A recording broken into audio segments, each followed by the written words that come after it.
And we're good in 3, 2, 1. Welcome in to the live stream wrap up featuring the Divine Council and Chaos of the Wolf Pack. We are going to be discussing the Year of Elestrals 2024 today and unboxing a couple boxes of Moonrise. I see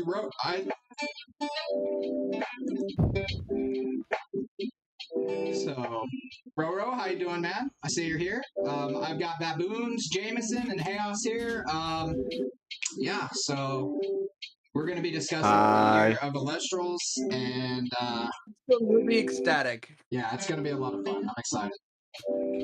It'll be totally exciting. I mean, really, you all want to be here for this. Yes. The monetization of that. We Yeah. want to be for this, indeed. Oh, I am totally not AI. Look, it's a cockeray. Me. You already pulled the cockeray. Where? Justin, what's up, buddy? It's on the coffee mug.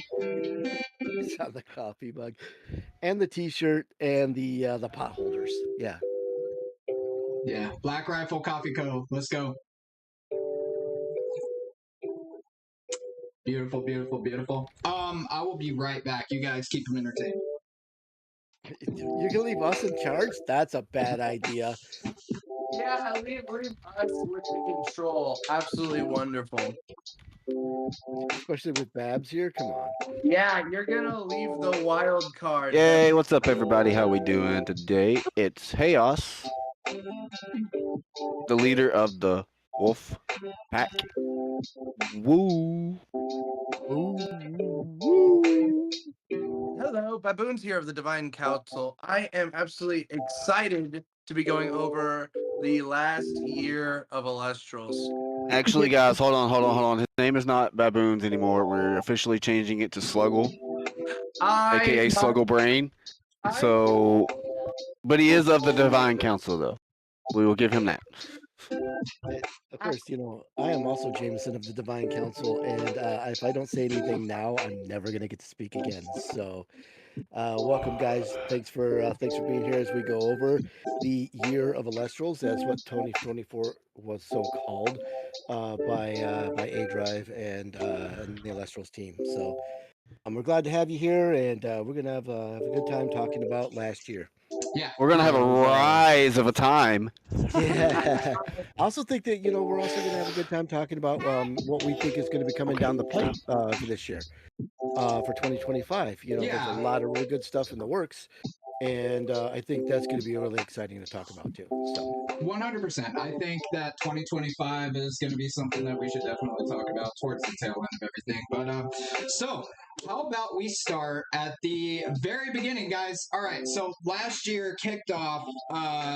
Elestral's team revamped the website, the e-commerce store for the public launch.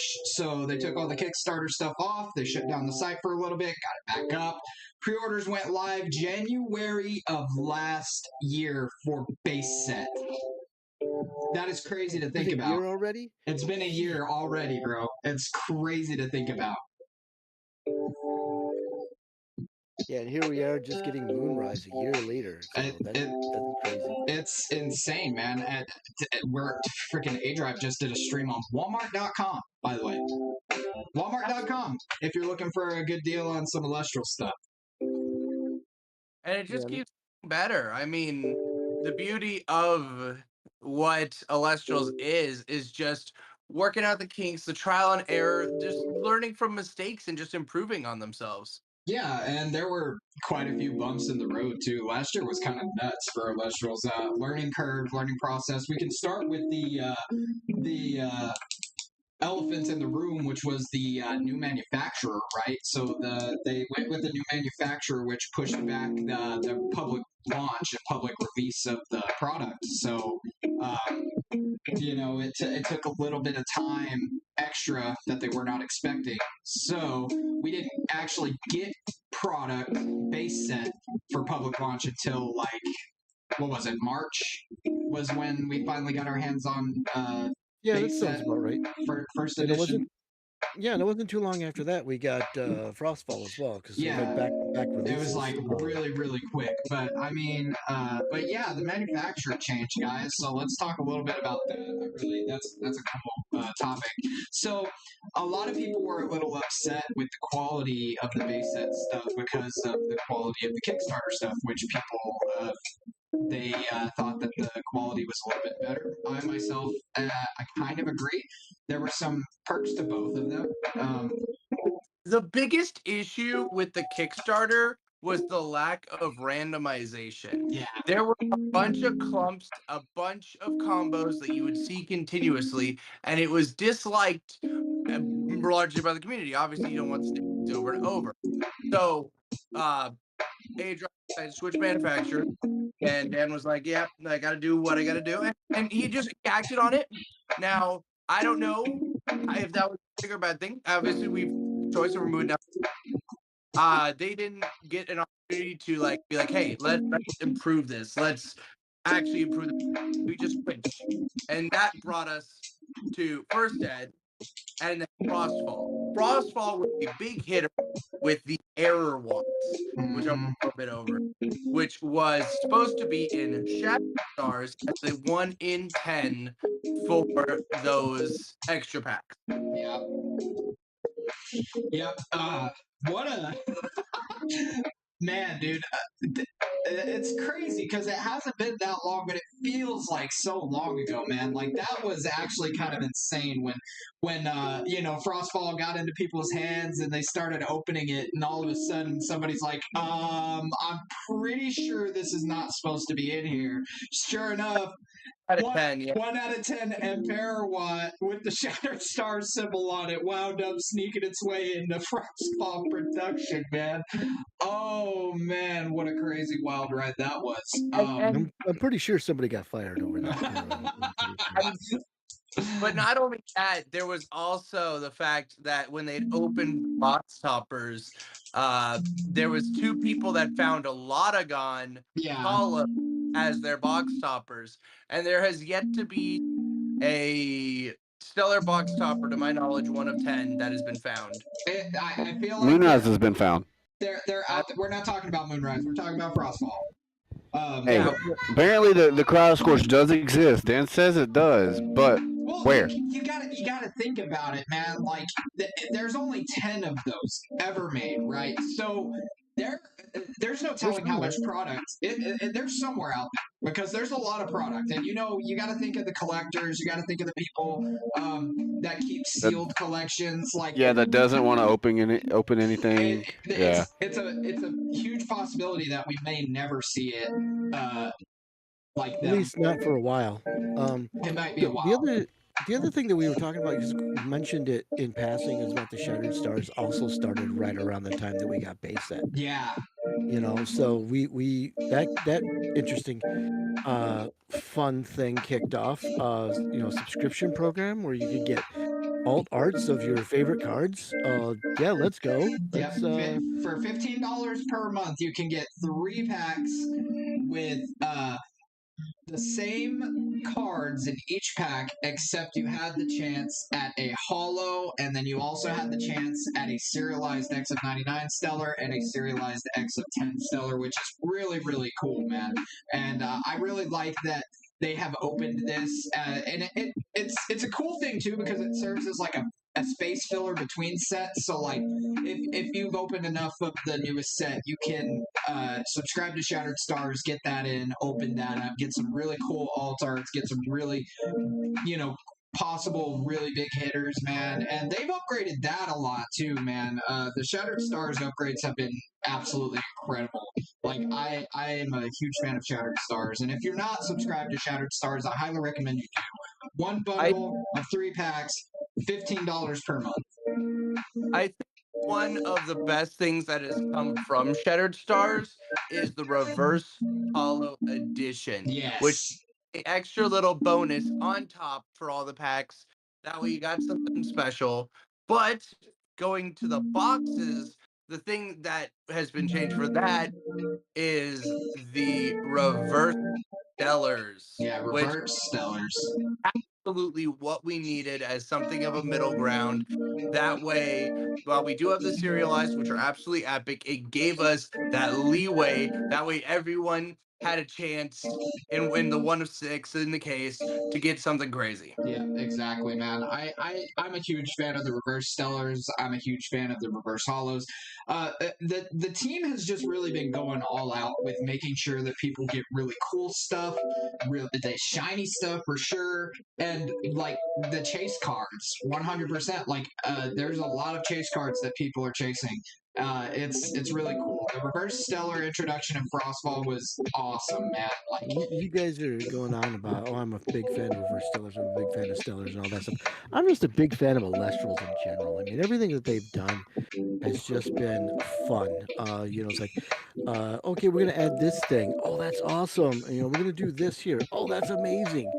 And just the fact that my decks have just, with each release of the cards, my decks have just gotten better and better. And the more I play, the better I get at it. Obviously, that's how it goes for everybody, I'm sure. But it's just it's been an amazing time, and last year was an amazing year, and I'm going into 2025 with a huge amount of excitement because we're going to see Moonrise, which is out next week for everybody, and then or you could go to get it in your local game store right now. But we also have at least 2 more sets coming out this year, so yeah, it's something to look forward to. But yeah, it's just Don't forget the amazing. first ever in-person event in Dallas. Yeah, coming we up. got that coming up too. We'll Yeah, get to that. We'll get to that. Let's We'll talk get about to that, yeah. 2024. Let's talk Just about stop 2024. skipping ahead. We But haven't no, I'm even just saying. scratched the surface. No, you yet. said something about sets, so that's another thing to look forward to is that first ever Yeah. event. But what I was saying though is that I'm a big fan of Elestrals. I can't pick out any one aspect of the game that I like more than anything else, other than the gameplay. I mean, with the gameplay itself and the nuances and everything of the gameplay, I can't say that I love this edition of Stellars or Reverse Stellars or, bubblegum packs if they ever add that too. I don't really care. I just love the game and I love playing the game. So I just yeah, I can't pick out any one aspect of the game. That's where I was going with that. Right, It's no, absolutely for sure. Moonrise and boxes. As we're gonna continue down this last year, I am gonna be starting to open a Moonrise box as we discussed. Are you starting already, bro? Come on. Hype for Moonrise is real, and I think it's about time to get it Roro, started. Justin, if y'all are still present here, would y'all like to see some Moonrise being open? I'm gonna leave it up to you guys. You want to Chime enjoy? in, chime in, chime in. Let us Pack know. battle. Pack battle. Pack battle. No, Pack no, battle. no pack battle. No pack battle. Babs is gonna open his box, and then we're gonna open. I'm gonna open my box. That's how that's gonna happen. All right. Oh, that's no fun. No. It's perfect fun. Babs gets his box, I get my box, and we're chilling. We're just gonna enjoy opening our very first Moonrise box. So while we wait for those responses and whatnot, what was the next thing that you wanted to cover on this Year of Elestrals review? Hey, what's up, Leo? Yeah, Dino for the win. Leo, by the way, pulled the very first ever unrevealed Titanostrike Stellar. So congratulations, Leo. Your stellar streak continues, and your streak of pulling first evers continues as well, man. Congrats. But yeah, so in lieu of the errors and everything, and them trying to focus on fixing that up, we also got an LGS support system introduced where we could hold on. Sluggle is struggling, y'all. Sluggle is struggling. No, I'm not. I don't know what you're talking about. No. It's an LGS support system. So what they did was they went and outreached, right, to LGSs, and they got in a couple, but they asked for the community's help to get involved. And if you were successfully able to sign up an LGS, they sent you a free booster box. That is actually incredible. Like, The struggle is real. I'm watching it do this. I'm like, dude, why didn't you already have this all done and ready to go? I mean, come on. Guys, I like opening. The struggle is so real right now. There is no struggle. The sluggle is real. The sluggle struggle is real. Don't worry about it. No, but yeah, I think that is that. Oh, we got the Volt Clips box toppers. Very nice. Nice. There is like a 2-second delay or like a second delay from stream. Yeah. But yeah, so that was really wild of them to introduce something like that. Like if you had the initiative to go out and get Elestrals in your LGS, and they hit up Elestrals and got involved with them, talked to Rob and the marketing department, they would send you a free booster box for completely free just for signing up your LGS. That is incredible. Ooh, the Scorpio. That's pretty fun. Wait, what? He pulled more for us, Scorpio. I have a major lag on this right now. What is going on? I do too. What the heck, bro? That's weird. Hold on. That is a major delay. He is moving so slow. Yeah, I know. Hold on. Oh, that is a bad lag. What is that? That is your camera on Discord. Yeah. What? Okay. He's running fine on Discord. I don't know what it is. Okay, hold on. Give me a sec. I'm gonna It switch looks this up. fine on my end. I don't want to accidentally dox myself, so I'm gonna do this. Yeah, no, be careful with that. Sorry about this, guys. Technical difficulties, of course. We are going to... Okay, now it's back. It's back. We're good. Wave your hands around in front of the camera. Bad. Slow. Good. I don't see your hands. Yeah, I mean, it looks fine right now on Discord, but on the YouTube, it was. Then let me reload the camera.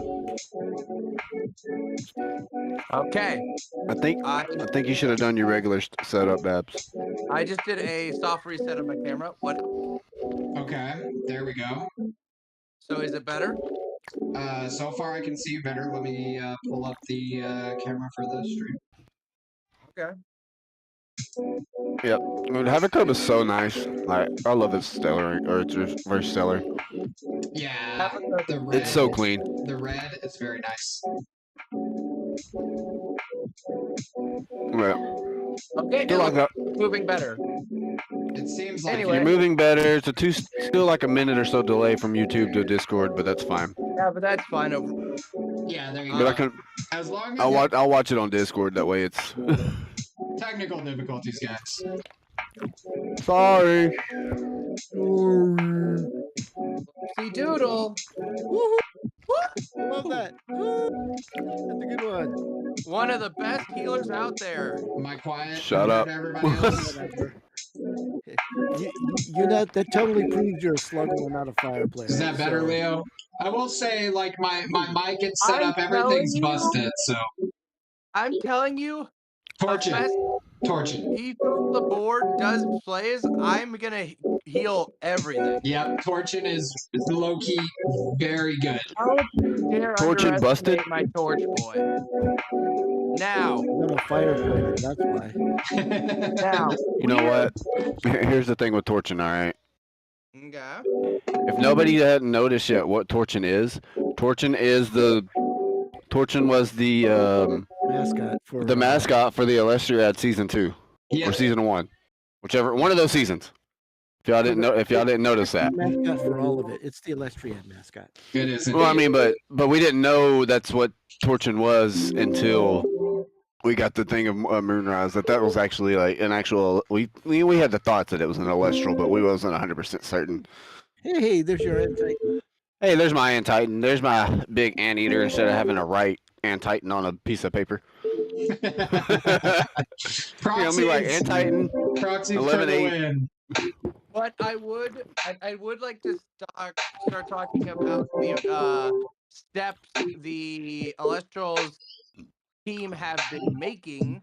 For example, with the cards. Most recent Kickstarter, not just with the cards, but the most recent Kickstarter for Clash. Yes. Making a automated, fully set up app. That way it can support everyone that wishes to learn the game in a simplistic way.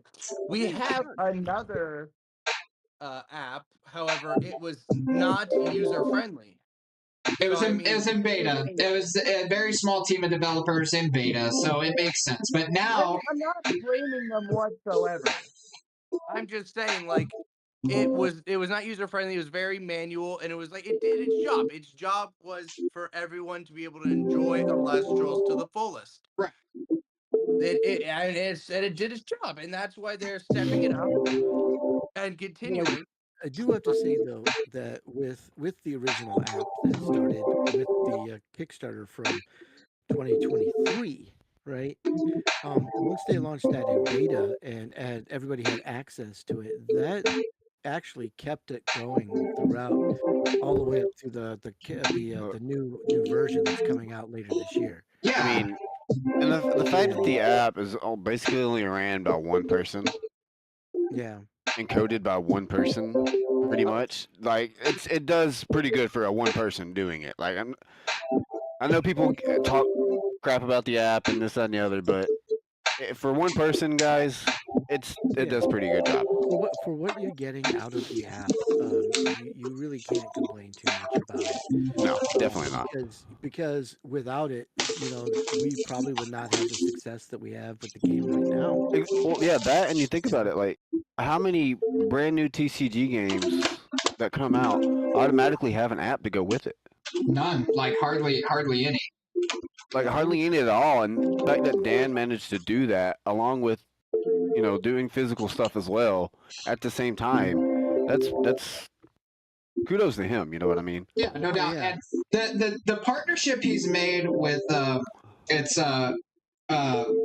Pixelborn, yeah, Pixelborn and Pat what's his name, damn it. Pavel. Yeah, Pavel is phenomenal. Like what they have created so far is really good. Like Oh, definitely. Like I have access to the alpha, and of course it's gonna have a bunch of stuff, but dude, it's a true alpha. That's it the is literally thing. yes, it is literally. And I don't play it much because I'm always busy, but they just recently. I mean, if people that are keeping up that have alpha access or just see the announcements, they added a little bit more cards to it. It's nice. They're slowly adding more and more cards. That way, those can get tested and see how they work with everything else. Make sure all the interactions are working good. Like Supernova? Yes, that it is was. Supernova. That was Supernova. So Yeah. not only does Supernova get a hollow in Moonrise, it got a reversed hollow in the Yeah. constellation Capricorn. That is so insane. That is awesome, dude. Love for the Don't forget Starbits. about Love for Starbits. Love for Starbit, man. Give the starfish some No, love. I'm not gonna go down that road. I'm not gonna have love for Starbit. I'm sorry. Okay, but I will say this: constellation Capricorn Starbit, much better. I think that I like the constellations that they introduced later in the year and the Shattered Stars. Yeah, dude. I'm really looking forward to what they're gonna be. I really am. I can't wait to see. Of course, fire is more than likely gonna have lava lits just to continue that. With the lists, they're each one is gonna continue that. Yeah, each one thing. is gonna have one of the lists for each element. That's just the pattern. Each one is gonna have a constellation card, like the series 1 of Shattered Stars. Each one had a statue. So that's a cool thing. By the way, the new constellation cards being borderless and just being like being borderless is insane. Borderless, they look so clean. They look clean. They look like that is ambitious artwork there to make a constellation version of the Elestrals. Babs, can you back up for just a second and go grab that Luminate spirit?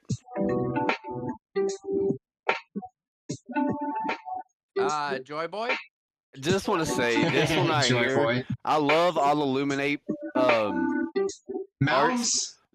This one is one of my favorites. Malms absolutely killed the artwork on it. Yeah, this one it's one of my favorite. It's so nice, so clean. If I'm hoping to get, if it is hollowed, I'll shove them because I love it. It's so good.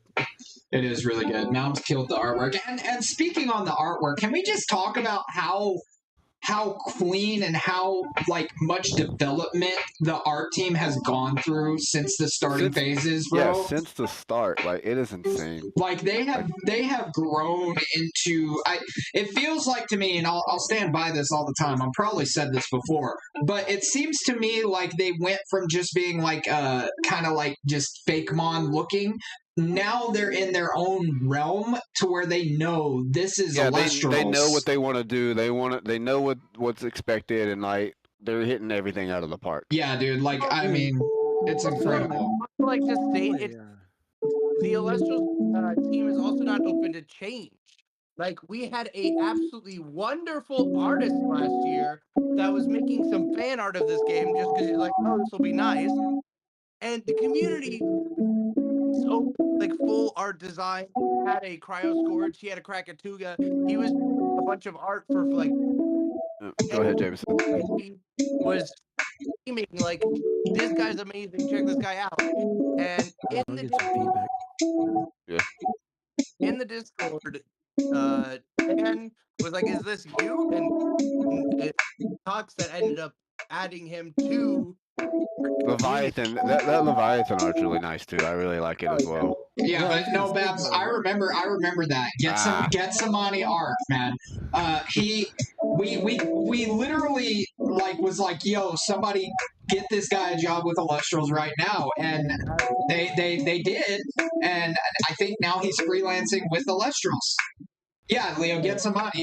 And he actually designed the full art Stellar Astrabbit from Clash. That card is his artwork. Yeah, some of my favorite artists though in I'm only going to name a couple because there are so many that I really enjoy. But the ones that leap ahead for me is Elite Four and Bex are just knocking it out of the park. The amount of art that that any of the artists on Elestrals pushes out in the amount of time that Dan says, "Hey, we need an art piece for this," and the next thing you know, like 2 weeks later, he has art for it. And it's like these guys are machines. They are Definitely. cranking it out, and it's And top notch art. I love it all. yeah, and like another thing with like the way Dan's doing it with the art stuff and all that, giving people the opportunity to either design cards, either draw them up, whatever, or color them. For Stellars or something like that. Like letting the community get involved. Like that's one amazing part that I know everybody.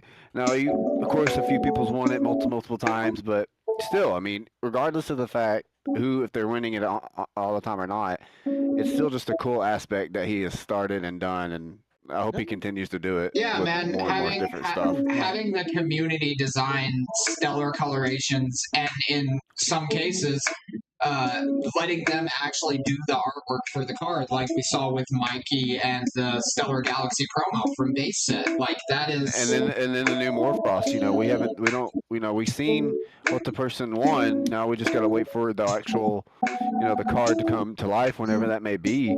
I'm excited to see that when it does come to life as well. Yeah, man. Can we just talk about the community for a second and how awesome the community is? Because we talk about the artists, we talk about Alesh, we talk about the owner. everything that brought us together. We talk about Dan, aka A Drive, all the time. Ooh, there's my moose. Bex killed That's it. a Bex art. I love That's it. a Bex art. Yeah.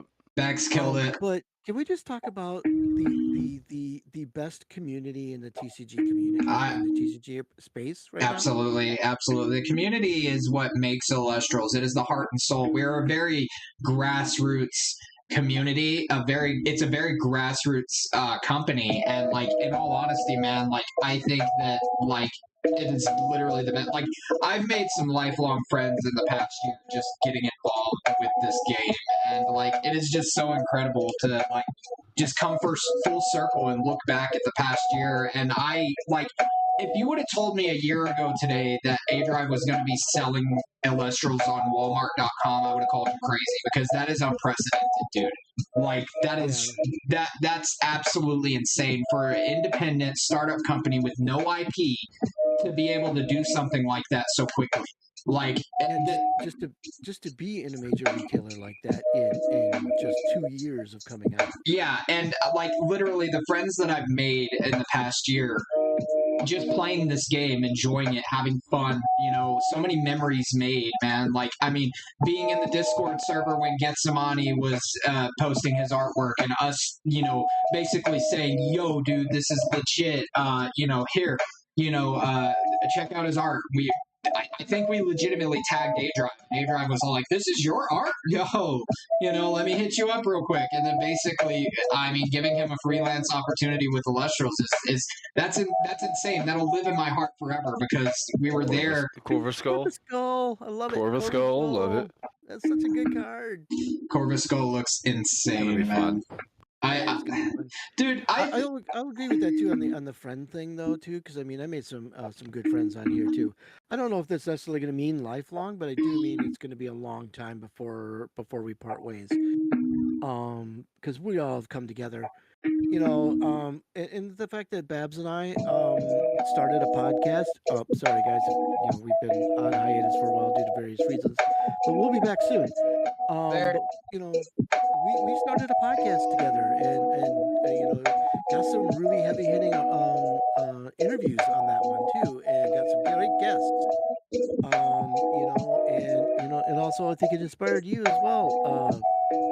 Grave Shift about starting your own podcast and getting the word out and stuff like that. Yeah, man. I wanted to just cover all aspects of the game, not just the gameplay, not just the community, but like the art team. Like I got to do an interview with Bex, and y'all did as well, and with Tailwinds, the sound the sound the music guy for Elestrals, Tailwinds.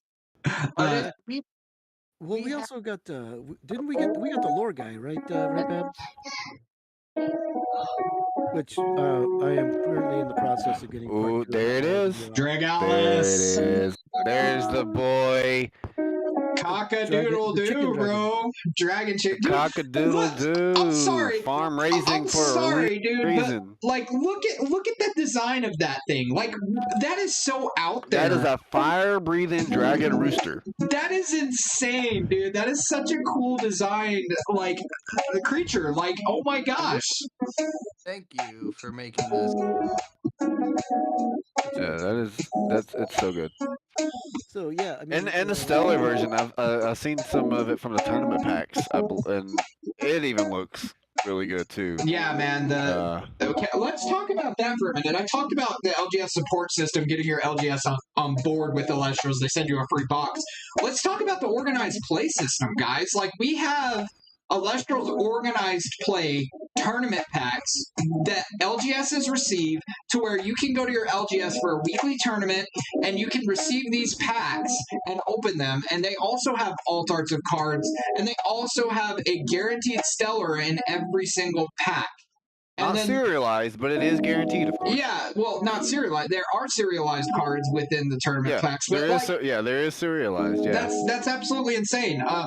Me and Chaos actually have the pleasure and the opportunity to be able to go to an LGS and actually play on a weekly basis and earn these packs, and it's just such an awesome experience, guys. Like, webcam and digital is awesome. Cryptoris, that's a fire like artwork. But no, like, dude, like, just like nothing beats in person. Yeah, play. It definitely, like, back when Yu-Gi-Oh first started, like, you didn't have like a whole lot of LGSs around at that time. It was, you go over to your friend's house and you play forever and ever and amen, or you play at school, or you play on the bus or whatever. You didn't need an LGS then, so it's like it brings back a lot of memories as that kid, as an age. There he is. Strix. I enjoy it so much. Yeah, dude, it's such a blast, man, and just being able to like grow like a community around it is really cool. Like, me and my buddies, Definitely. like we've me and one of my buddies got it started at our LGS, but because we hopped on the train shortly after Kickstarter and right before public launch, and we were like, dude, this is a really fun game. And we got it started at the LGS, but we got a couple of our other buddies involved that haven't played a TCG in forever, and they absolutely love it, and they come to the weekly tournaments to play with us, man. And it's just such a good feeling to just hang out with your buds, playing some cards, just shooting the shit, having a great time, joking, messing with each other. It's such a fun experience, man. There's nothing else like it, in my opinion, man. Just playing cards with people in person, Definitely. Like, the organized play is such a huge step for Elestrals, because this doesn't grow at all. Oh, full art Artemis! Let's go, dude. I absolutely love that artwork, dude. Elite really nailed this one. Yeah, bro. I love the Elite Four, man. Those guys are awesome. Incredible. But yeah, man, that's Ooh, look at that. She is on fire. That's really clean. But yeah, man, like, I think that the whole thing with organized play is great. Speaking of that, going alongside that, they also partnered up with Card.io, right? Cardio? Cardio. Yeah. And we have the Play Network, which is the official site for you to host tournaments, the official site for you to keep track of your win-loss ratio, your ELO, your divine favor, giving a season of people to participate in these events and in the premier tournaments, and then going into that and being able to get coins that you can redeem for product and get prizes at the end of a season if you're in ranked within the top. I think the past couple of seasons it's been 32. I don't know if that's going to go up or down. But like that's incredible, dude. Like such a huge step, man. What other startup TCG has done something that good, that revolutionary, man? Regular Hollow Artemis right behind it. That's sweet. In my opinion, I think the Play Network is really awesome. Not only that, but the collect site as well, to where you can go in and look at all the cards in each set, and you can keep track of your collection. They have a stellar registry site, so like if you pull a stellar, you can go onto that website and register it under your name, so everybody knows this is legit. You know, I have this card, and you know. What's going on, Sid? Viper! No stellars yet, but Babs did pull a full art Artemis. Viper's in the chat. We're going to go back to the community a bit. A year ago, probably today, maybe around the same time. The Hollow, is that the full moon? That is a hollow full moon. Yes. Viper and Matt were the two guys that I got together with first when getting into the game and starting to learn it more and get more serious about it. And shouts to Viper, because my guy is just such a chilled guy, such a fun dude to play with. He'll beat you up. Like, he'll tell you, like, certain things. He'll give you tips, and he'll hint at you, you know, hey, this is how this works.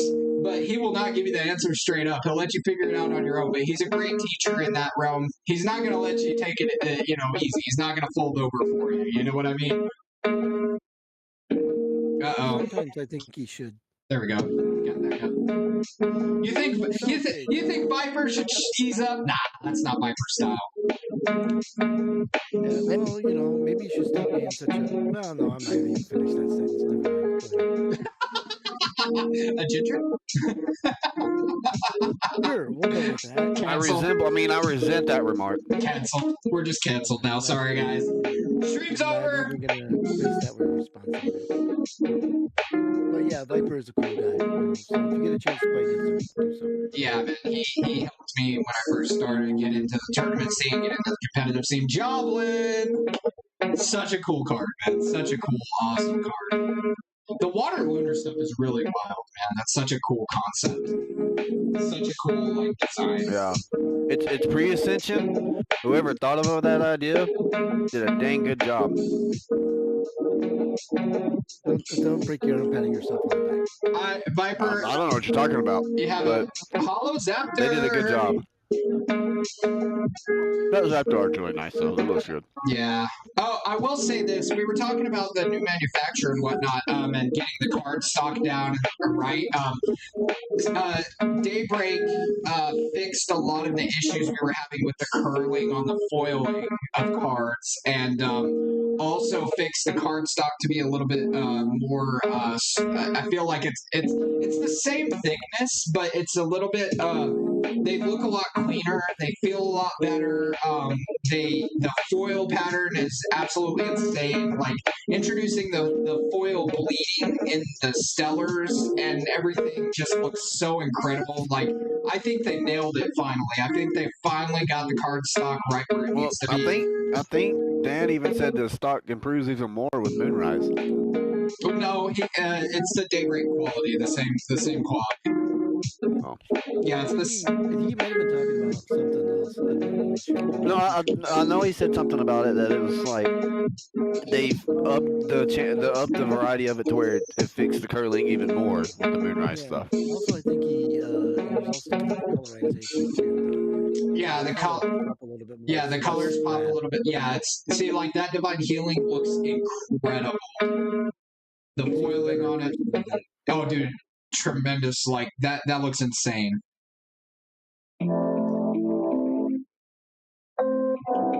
I'm gonna heal your divine. As usual, though, I mean, cards do look better in person than they do. Yeah, like, on camera. and I've noticed that even more so within Elestrals than like other Demeter and TCGs. Zeus getting more love right now. Yeah. Snark. Speaking on Demeter and Zeus, can we talk about the introduction of the ban and limit list this past year? Do we have to? I mean, it was definitely like unexpected for some things. Hurricane. But, I mean, there you go. That looks incredible. Yeah, Hurricane. The way I Hurricane feel- top notch. The way I feel about the ban limit list is simply this. While I have my definite opinions about that, in regards to the timing of it or what's on the list or whatever, I will say though that there was a lot of thought and consideration that went into it before they actually implemented it. I'm pretty sure. Because you don't do these things willy nilly and just throw it out there and say, "Oh, I'm just going to do this and let's see what sticks." So I Yeah. imagine there was a lot of deliberation on that. And I'm sure it was also Dan to do that as well, because like the game's still fairly new and this, that, and the other, and I think it was, and he loves the game and loves the cards and how they perform, but I think it was hard for him to actually do that and didn't want to do it in the first place. But like push comes to shove, I think he was kind of realizing like maybe I do need to implement something. But then again, who actually knows? Yeah, but my thinking on that is really straightforward. Is that Yeah. the two cards that are on that official ban list that went to Tartarus, I can't deny those. They showed themselves to be problematic. They showed themselves to be abusable, and as such, they were removed from the Yeah, environment. and especially with the Spark, even it had its potential counter in Glimbat, but it's just, we didn't get to actually test that out right to see how well it would slow it down or not. But either way, I mean, Sparkets was a little well deserved. It was just like if you're a new player coming into the game and you go up against Sparkgate, you immediately are just like, I don't want to play anymore because it was exactly. that bad. I mean, I'm not disagreeing on that one at that point at all, because I get it, but also, you got to teach the new players, all the aspects of the game, and Sparkit was one of them at the time. So I mean, but you also don't want to push them away though either. Yeah, So you'd be like, hey, this card is really, really good, so don't get, I would like, if I would do that, the way I would teach people when I would be playing or something like that, I'd use that card and be like, yeah, this card's really, really good, but don't base the way the game's going just because of that card. Like, use a completely different deck or something like that. Your bias would be a little bit different. There you go. Yeah, no, for sure. And it's just one of those things that I feel like it's just something like it's essentially a growing pain, especially being an amateur game designer like Dan is. Like, there's some things that slip through early on, and yeah, especially with base set. I mean, he maybe, because I've been around since Prototype. So I remember all the effects from the cards from Prototype to where it hit base set. So he maybe at the time had a handful of testers. A handful. I'm talking 5. So there wasn't a whole lot of people. So he just kind of had to. He was ready to get the stuff out, I'm sure, and I was like, okay, let's go with it. So of course there might have been some magic here. Sorry to interrupt, but like it's no, you're good. Last pack magic. Let's get it. Spank that pack.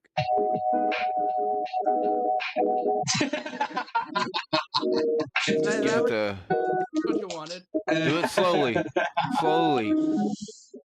Have a cup.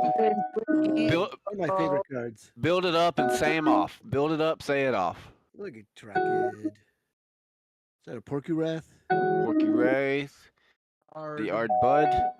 Hold on, just 1 second. Clovey? The Clovey looks so sad. Like, I like it. Well, it's this. They gave it the Nimbug treatment from Frostball, and They did. They definitely gave it the Nimbug treatment from Frostball. Oh man, I feel bad for Clovey, man. It just because they gave it that kind of treatment, man. It's like 1, 2, 3, 4, 5, 6, 7, 8, 9, 10, 11, 12, 13, 14 hollows. That's a good spread. There were no dupes in there, were there?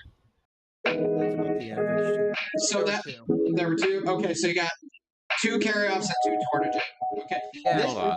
That reminds me a lot of the base set spread as far as hollows are distributed in a box. That's actually really exciting in my opinion. Babs, will you go find a Drakid real quick?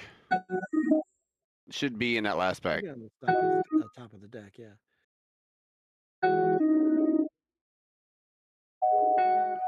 There's a Drakid.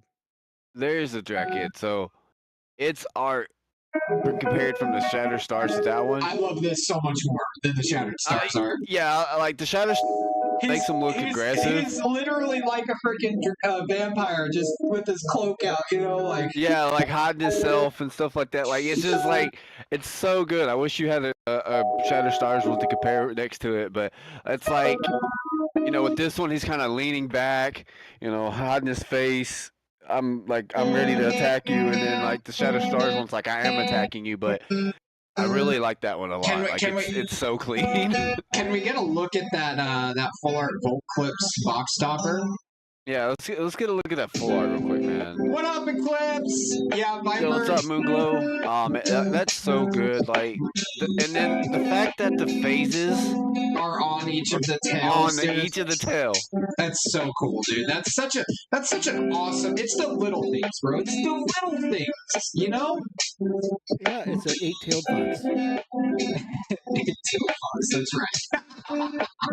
2, 4, 6. It's 9. It has 9. It's 9, but I think one of the aren't there only 8 phases? There's only 8 phases, so like. All 8 phases on there. Oh, Babs has got to flex his Kickstarter station. No, I guess that's what it looks like. But no, I actually was trying to show the comparison of the stellar art. I did pull this on my own. This, if you look at the background radiation, it kind of feels, it doesn't have that saturation that the newer ones do. Right. It doesn't have as clear of the reverses. In comparison to Spectrus, yeah, Daybreak, which has the hollow bleeding implemented into it. You can, is that all your stellars, Babs? Let's see what all you got, man. I forgot what all you had. Plucky, the Valkyries, the Drotagla. What are you doing with my cards? What are you doing with my Plucky Inspectors? I might have to trade you a zip pad for that. Babs would actually do that. I'll listen to that one without question. I mean, but yeah, you can definitely tell like the changes that were made from Kickstarter to where we are currently. Yeah, definitely. Like just even with the reverse stellars and the BGM's a bit like, loud. These stars, you can see it's so much more. Thank you, Eclipse. Impressive. As when it comes to this one, where it just has that kind of spread pattern, you can still see some, like in that angle, you can see the stellar sign, but like you have to be in very specific angles to even these things to show up. So I mean, it's just those types. Whoa. Is that better, Eclipse? Does the background music a little bit better now? Thanks for letting me know, man.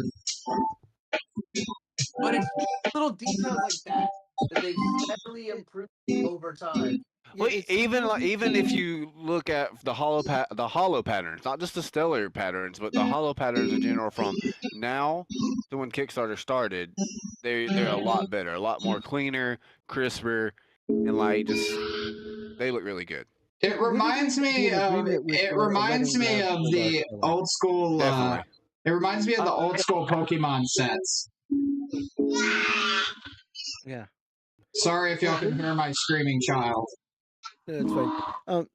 When did we agree on Babs holding our stellars for us? And then I know, right? I don't know, man. You should be giving them back to us. Like for me to even have to mention my prototype card is unheard of. Like I shouldn't have to mention them. Right? The 1 of 12 hollow prototype. You know what I mean? Sorry.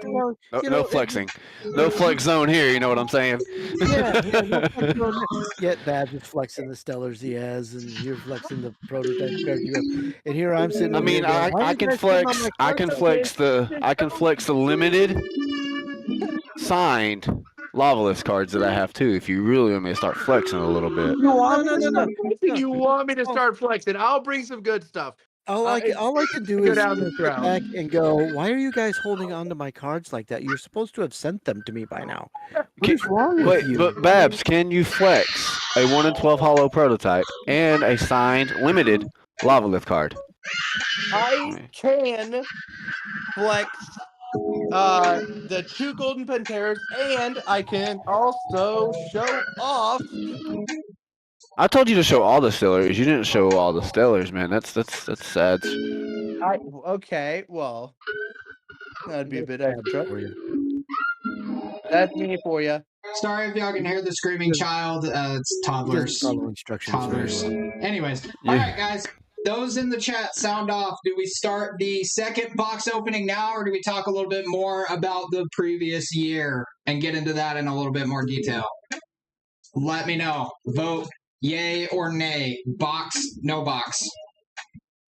Hi, kiddo. Why are you screaming? Because I love you and want your attention. That's why. Because it's good for the lungs. What are you doing, kiddo? It's You good see the for light? love. Is that cool?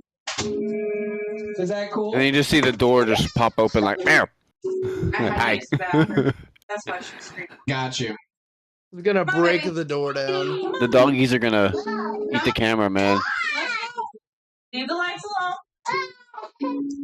Come on, Luna, let's go. Go, dogs. Get out, please. Luna. You shut the door. Close it. Bye, Daddy. Bye. Oh my gosh. Eclipse says he's here to see Stellars pulled, so I will give it a shot. You've got it. I believe in you. It's gonna look absolutely wonderful. All right. Well, box topper reveal. Y'all ready? And 3, 2, 1. We got the moose. Let's go. Is it Stellar Moose? No, I wish. No, That but would be very cool. this is the box topper that I did want, so that is very awesome. That is going immediately into my moose deck, 100%. I want at least out of the boxes I'm getting, I at least want the Vol Clips and the Fulgurits, because I really like the box topper Fulgurits. Like, it looks really nice. I think the alt art full art is better, but that's just me. No, I mean, that's how I felt with Celeste Leo. It's alt art full art was better than the box topper in my opinion. But I don't know. I just feel like Aurora Borealis and Artemis Hollow. Okay, this is my third Artemis Hollow. I don't need any more. Thank you. I've got the statues. I might need a few of those. I mean, if I get more, then they're all yours, buddy. That's how it be sometimes. Wenjin's a Stellar. I can't wait to see if I can pull one of those. Yeah, the Stellar actually looks really good. Alt art Does. Eclipse goes hard. Yeah, I saw your post, Eclipse, dude. It looks really solid, bro. Like, I like the alt art Volclips. Alt art Vol Clips. Let's see. Card catalog. Can't remember which that one was. I'm trying to remember. Frozen Clovey, Kick Teeple, Cinder. Oh, the alt art Vol Clips where it's hugging. Yeah, I like that one, but I think I like the box topper one better. Ectoplasm. Dude, that artwork is really good, man. That new artist, Simon, what is it, Frigario? Really, really Simone. good. Yeah. Really solid. I'll tell you artwork. what other full art I'm looking for is a Tornadogen. Yeah, that Tornadogen. I want the Blistrix, man. I'm telling you, the Tornagen and Winjin are going to be undervalued. Okay. Looking at the full of Fulgurix and the alt art. Okay, it's the alt art full art of Fulgurix that I like. The box topper's nice, but I knew it was one of them. I can't remember which one it was. Spoiled fruit. Let's go. I don't think I have any of those yet, so. You know, it would be better though if they were borderless. If he can do the borderless box toppers. I think I'm absolutely excited as we continue down this road of Elestrals. And I they think build the lore videos and like I think that should be a suggestion, honestly. borderless box stoppers? Guys, come on.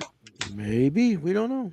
That would be anything is possible down the pipeline, man. definitely is definitely. I Yes! already know that, Viper. I already know you don't undervalue anything. It's fine. No, wait, it's delayed. It's delayed. What did you pull? Hey, what'd you get? Come on! I pulled Blistrix. Oh, It's delayed.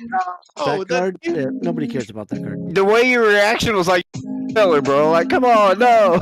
No, Well, bait- I'm excited because, like, especially with the way that the spreads are now, it's going to be a lot harder to pull, like, multiples of things in a single box. So, No, I feel that. I feel that. like, my excitement because I've opened 18 packs before this box and I didn't get Blistrix, and it's one of the hollows that I really wanted. I mean, it's just Blistrix. I mean, it's not. I just love the idea, man. It's just so. I'm kidding. So cool. I can't do a serious face on that one. Jameson face reveal? What? No.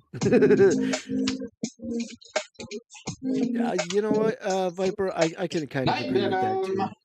Night Venom's think gonna it's be. been a I little think bit Night more hype Venom's than it gonna be needs. a bit spicy. I think. I like Night Venom. Night Venom destroys 2, which I think should not be underestimated. Overvalued deck. Yeah, I can definitely see it being overvalued, Viper. Like I love it. I think it's so fun, especially paired with something like Cedar Sword. You miss the Blistrix Evo or Ascension, but you hit a Cedar Sword and you get a big 4/6 body on the board, man. That sounds epic, bro. See, look. Me and Viper are on the same page here. Full art Tornado Gen, man. It's just, bro. Yeah, it's incredible. There's just so many, dude, so much. Like, I remember back in base set and Frostfall, I was like, okay, I want some of these, but I don't care about the other ones. It is really hard to not care about the artwork anymore. There's Snowlet. I needed that. I needed my third one. We got it. We're chilling. Xenosaur, Cactivra, Oistress, and the fly is Fulgurus. pretty cool too. I mean, I think people are just overlooking that fly, the electric fly. Yeah, I think the that's fly could pretty be cool. pretty spicy because it lets you search for exactly what you want to search for. Gens every time. That's right, bro. I prefer a gamble deck I can manipulate and control. Then it's not a gamble deck. Eclipse, you mean that you think that Night Venom and Dense Fog is going to be like the last lunar thing that people look at in Moonrise? Is that what you're talking about? No, I don't think it's the last thing. I think I think because it's not gonna. Dense Fog doesn't affect Lunar Elestrals. Everybody's gonna be playing Lunar, and then when that settles down is when a Night Venom Dense Fog deck will pop off like crazy. I also think though that we're gonna see a lot of people tweaking their decks with the new cards from the elements that we they got prefer, the full moon too. Let's go, baby. you know. Yeah. And we're going to see a lot of that happening where they're just going to tweak their decks and update their decks with the new cards before we see anybody actually, playing anything new. You know what I mean? Definitely. I mean, I'm sure tweaks of decks and stuff like that possibly, but I definitely do see some new decks being brought out, to come to fruition. See, this is the beauty of Moonrise. Is that we're already seeing people make new stuff. And, like, they're saying that this will be the new metagame. This will be the change. Everyone's going to love this card. It is all of that. That's a pack of phases. Yeah. That was pretty fun. I just want to hold on for a second, because we've seen the art of Temple of the Moon. We've seen the playmat it looks like. We know full art stadiums are a thing. I am hyped for the full art Temple of the Moon. Yeah, I think the full art temple's gonna go crazy. There's Electronite. Speaking of the little electric flies, I'm ready for it. I'm ready for full art Temple of the Moon. Nintendo Strike. It is gonna go insane. Asprowl and Dragalis. Beautiful. The broken one has arrived again. Beautiful. I think if you're able to get Dragalis out and stick it, like you're pretty much in the driver's seat from that point on. Definitely, most definitely. Is it just me, or does the Asprowl look kind of like an owl bear from D&D? I don't know anything about D&D, so I wouldn't be able to say anything. Yeah, agreed, Eclipse. Both of those full arts are going to go crazy. Yeah, that's fine, Viper. I'm sure that whatever. Send it to me, Viper, as well. I want to see it. I want to see what I Phaedra is especially gonna think do. Eclipse that Boreas is going to be actually kind of nuts. I think okay, so I think Boreas is gonna look good too. I'm only just saying. I'm only mainly focusing on like Temple of the Moon, just for the simple fact that we've seen the playmat and how sick it looks and then how sick the cards look too. The Like and moose. just so that's why I'm so harped on the Temple of the Moon Yeah, no doubt. because it just turned out so good. And I know we were doing a Year of Elestrals discussion, but we've devolved into the discussion about Moonrise. But How can you not, bro? This is like the most hyped set release. I know, right? But the other thing that I wanted to bring up too, though, is that we've talked a lot about the Elestrals and the various different things. Well, About I mean, I actually, we haven't really talked about the runes much. I mean, lunar phases Yeah. we know about, but I mean the other ones outside of the lunar phases. Because I've seen several no stone cute little flare mine. And I think that's going to Yeah, Flormine just chilling on the side of the mountaintop. Yeah. I like how they did that. It's the small things, dude. Each of the lunar phases is in each of the spirit arts, bro. That's kind of crazy. I think that's really cool.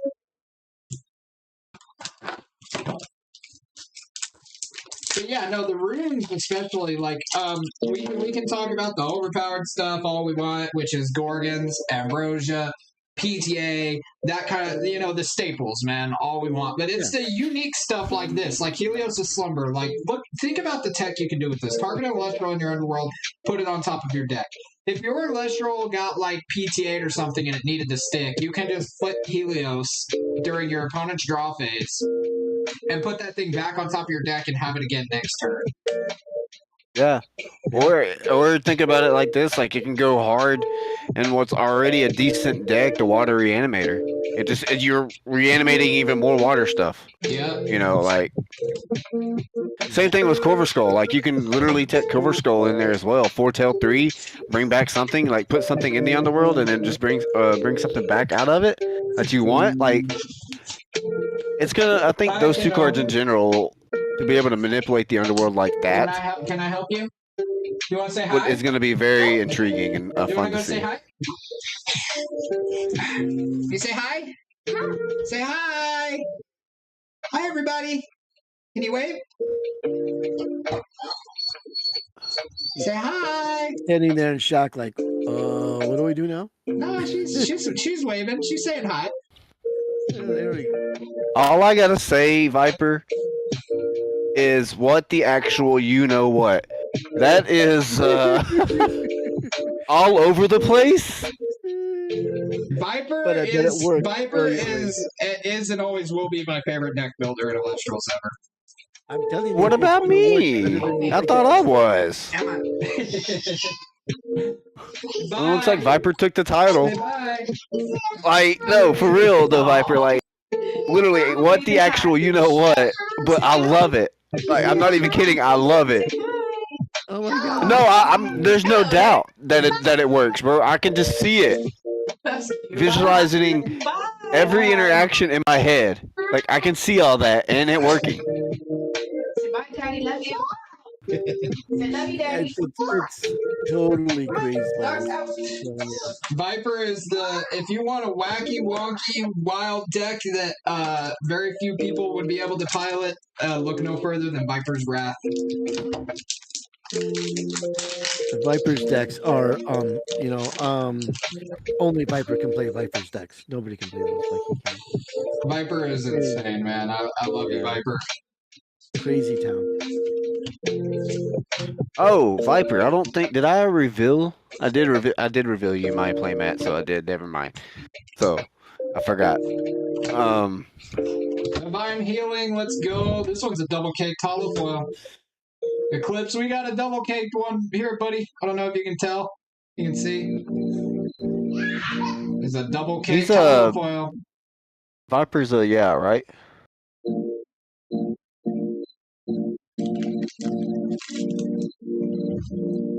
Ooh, I didn't know Helen was here. Hi, Helen! Helen! Let's go, Helen! Oh, what's up, dude? Let's go!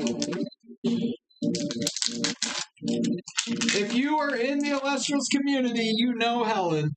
You know that that writer Helen right there. You know her. You know her. Everybody knows her. And it's not because of words. It's because of her. Helen's just an awesome, awesome person. Helen is amazing. Cryptoris. She just got here. Helen is the best, and and nobody can discount that. So no, speaking of the community, man, Helen's been here with A Drive even before through all of it. Even before Elestrals, Helen is the only OG. The only OG. We are currently discussing the Year of Elestrals 2024 and opening Moonrise. So, Joblin, let's go. Love this card. I can't wait to build the deck around Joblin.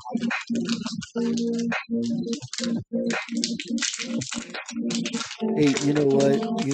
We all need to, the Divine Council and the Nectar of the Pods needs to. When we go to Worlds, we need to, do something special for the Elestrals community, or at least the people that make it run very smoothly, like that. There, Helen, Cinecap, Volclips, hollow, Tyler Brusso. The big question. Dude, so good, so good, such good art. Cinder art. Yeah, we're live, kicking it and having a good old time, Helen. Who is excited for the Dallas Open? That's the excitement. Dude, we didn't even get to talk about that yet. We didn't even. Grave didn't even let us to talk about that, man. He's like, no, let's talk about this instead. Yeah, because we're reflecting on the Year of Elestrals, and then we're going to talk about the Year of Elestrals, guys. All right. But Dallas is part of the Elestrals. The decade of Elestrals. Is that what we're going to talk about next? All right. Before we go there, guys, how about we go through, each one of us talks about and tells everybody here our favorite part and our favorite thing about the Year of Elestrals last year. Was there a certain thing that happened? Was there a certain event? Was there a certain announcement? Like anything about last year?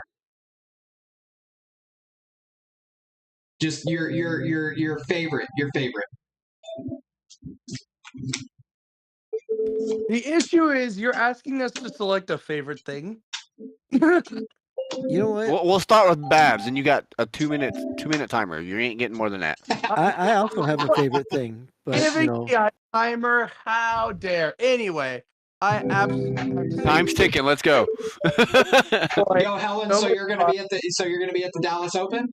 I've been here since Proto. I've been bouncing around, playing the decks, learning everything, and it's just been an absolute blast. From playing. Back in the day, I was one of the only people playing water. I was playing Rise from the Ashes Caprigal Sluggle. That was like the deck I ran. And then Rise from the Depths came out, and then a bunch of other shenanigans came. And I backed off from the competitive scene. And then I came back after like a 2-month hiatus to find a thing called Water Reanimators. And I was like, I did that. But it's like I'm so happy representation of water as it expands, because water is just so good at controlling the field, especially with the new like Tsunami High Tide we got recently. We have Eddie. Like, we have so much going for us, and I'm excited to see what Starbit does. Yeah, water players. It's an exciting time to be a water player in the game of Elestrals.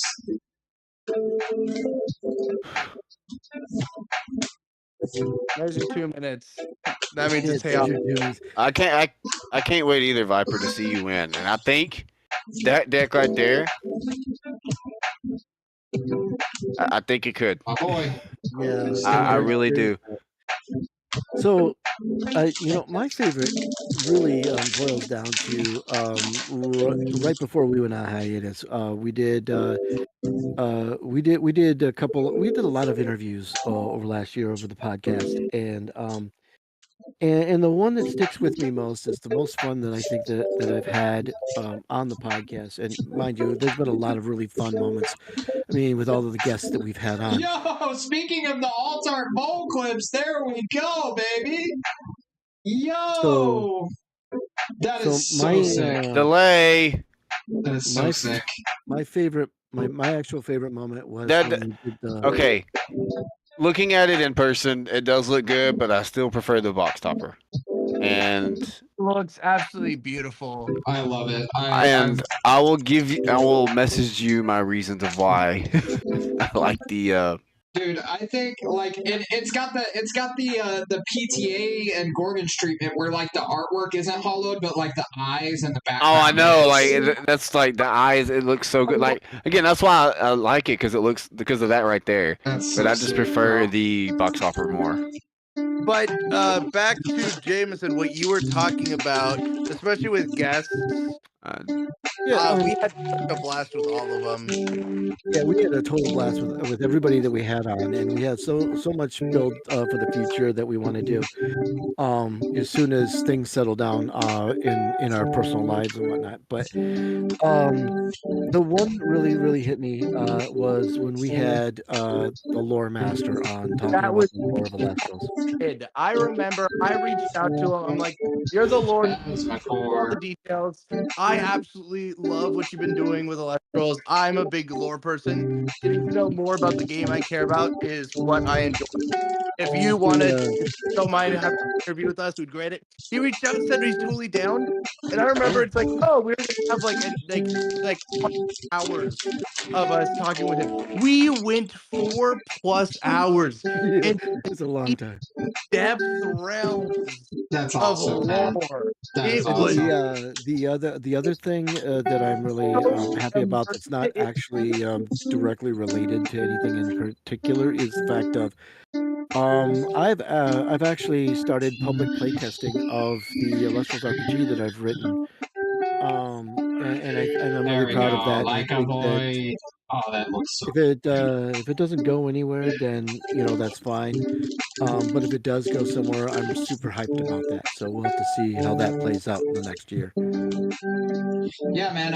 Especially like that would be so cool to have like a tabletop RPG style Lestros game. Like, I wish you the best of luck with that, and I really hope that sticks, man, because that would be so awesome.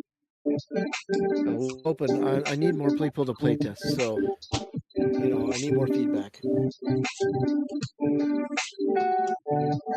you heard that, guys. You heard it here first from a man, the myth, the old legend. He needs more We playtesters. got our first Need Magna that word Rogues. "old" out. Come on. I need a couple more of these bad boys. It's kind of sad that I've only seen one, but yeah. I got 2 words for you, Chaos, and you know what they are. I love you too, man. I platonically love you. How about that? Yeah. I'm gonna say, all right. So I'm gonna say, my favorite I moment tolerate of the Year of Elestrals from last year. It's really hard to pinpoint it, man. And there's so much good and a little bit of bad, that came from it too. But for the most part, it was all positive. I want to say my favorite moment. There's Scorpio making an appearance. My favorite moment was probably what we've already talked about, man. Was seeing how awesome Getsemani's artwork was and like shouting him out to the team and then him actually being able to freelance through them right now, which is really amazing. Just being able to be a part of that, seeing his artwork and being like, yo, that's so sick, man. And then he just kept putting it out and we were just like, yo, this is so good. We have to shout him out. We have to give him some love and like show him to the Illustrious team because like they need to see this amazing artwork. And sure enough, man, that's just such an awesome, like the community coming together, just, a good handful of us, man. Like it was such a surreal moment to just see A-Drive pop in and be like, you did this? And then all of a sudden they're gone. And it's just like, dude, we totally just like freaking helped this guy get recognized by A-Drive and team, and they liked him just as much as we did and picked him up and gave him the opportunity and let him be on the team, man. That's just that'll forever be a moment that I genuinely will hold dear because it's all about community, man. It's all about community. I'm finding it interesting about the different points of where people have found that moment that they really loved about last year. Each of us has different perspectives, which of course is totally valid. But I just find it interesting that none of us have hit on the Yo, same thing. tracking. You know, where it's like, oh, you were all about your artist friend. I was all about, an episode we did for the podcast, and Babs is all about something else. I mean, it is all good. It's all really good memories. So it is really hard to pinpoint, one thing. Right, and Helen, that's exactly right. It's like we were talking about that earlier when we were talking about the community of Elestrals and how it is the best community of all of the TCGs that are out there on the market right now, because we don't turn people away. We don't do anything to turn people away. Hails We're Dale. totally welcoming, and we totally want everybody to be here, and we want the game to be great. So Yeah, 100%. Hey, Oz, have you said yours yet? I feel like you're No. trying to skip over. You're trying to make it seem like we're gonna forget about you. No, I'm having a very intense conversation with Viper right now. So I haven't even been paying attention half the time. So Viper's bringing Viper the does sauce, do that. man. He's bringing the sauce, bro. There's our guard on. Sweet. Well, Viper does suck the energy, so I mean, But Get I us agree your with will, Helen you'll with that take it. comment right there. The Elestrals community, thrives because Elestrals thrives because of the community itself. Like it's Yeah, I mean, if we weren't here, then I think that Elestrals would be poorer for it. If half the community wasn't there. I mean, if all of us that are so impassioned that we started podcasts or we do live streams or other things for Elestrals without any ask of anything, we just do it. That means something. If you think about it, I mean, because we're here doing this today, talking about last year and the impact that last year had on the game and it had on us, as well as opening, the Oh, latest edition, Malice. Moonrise. I mean, that says something, because if we didn't do this, it wouldn't get done. I mean, not everybody wants to do what we're doing. I Yeah. love me some Comalis. Such a good card. Yeah, it's so pretty. I think But Comalis is gonna be very But- strong. Stellar Comalis. Oh yeah, Stellar Comalis is where it's at, bro. That's where the sauce is. Yeah, I'll never see one. It'll be all right though.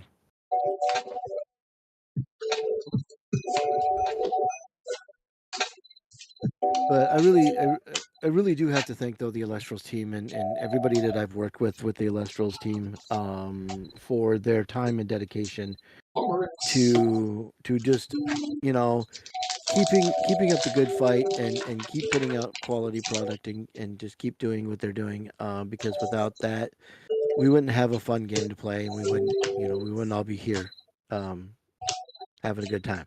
So. Yeah, man, this is just it's been a blast and it's only gonna get better, man. And there's only up to go from here, man.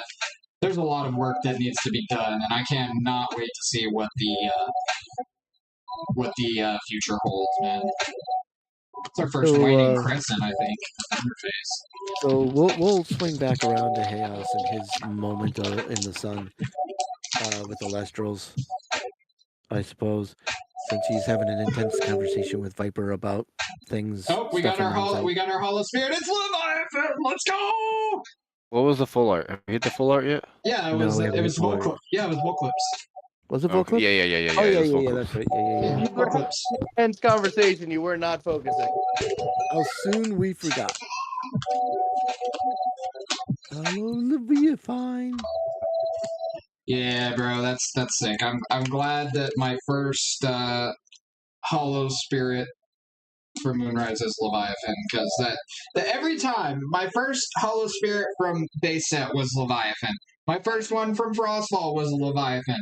My first one from Daybreak was a Leviathan. My first one from Moonrise is a Leviathan. If that doesn't tell you you're supposed to be a watercaster, I don't know what will, bro. That's insane. Well, then I got the opposite impression then. Dang. Yeah, I did. I'll get to that in a minute when I tell my story, but like, Yeah. No, I'm really excited for the Dallas Open. The first Helen, I got 3 starter decks. I got 3 of each blister, and then I got the booster box. So I opened 18 packs before this. So I yeah. really like the spirit art. so we still got stuff to open though, right? Or is it just the box? This is it, man. I got 3 more packs after this pack, man. So Oh, Necrolith, one of the newest liths. I really like the spirits for Moonrise. I like them a lot better than the Taters. ones.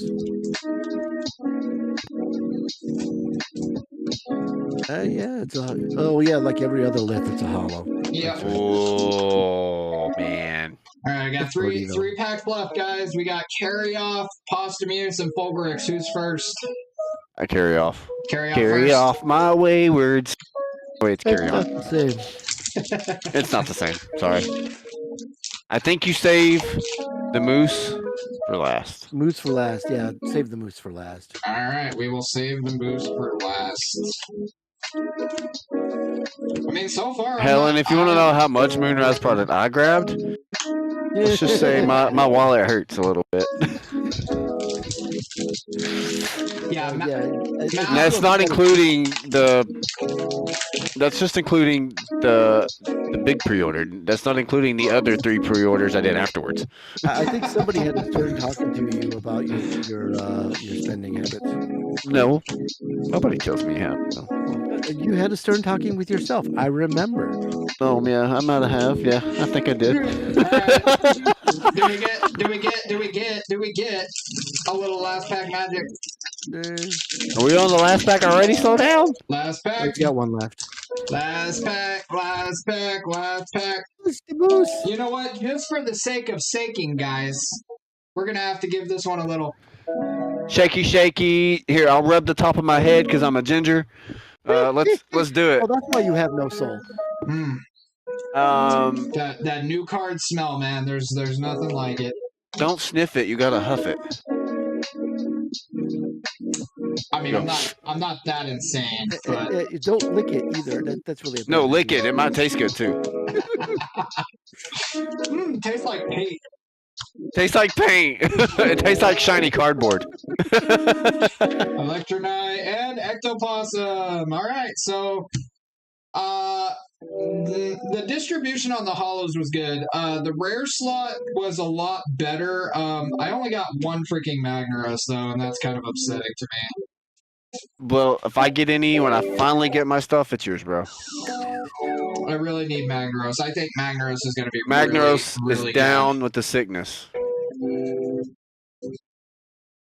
Yeah. Only because right now, unless we get more Thunder Invoke runes, Magnaros is it's niche. Viper, that's card abuse, man. What are you abusing your cards like that I for? mean, Chaos, Magnaros can grab Hurricane and Thunderstorm.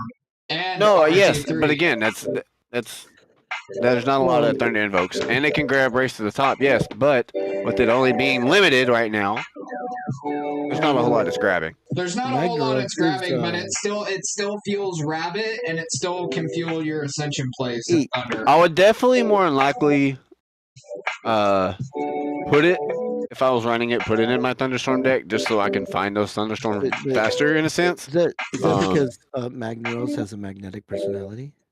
Yes. If y'all didn't know, Magnaros is the Nexus form of Aphros. That's also why he's on the magnetic force field card.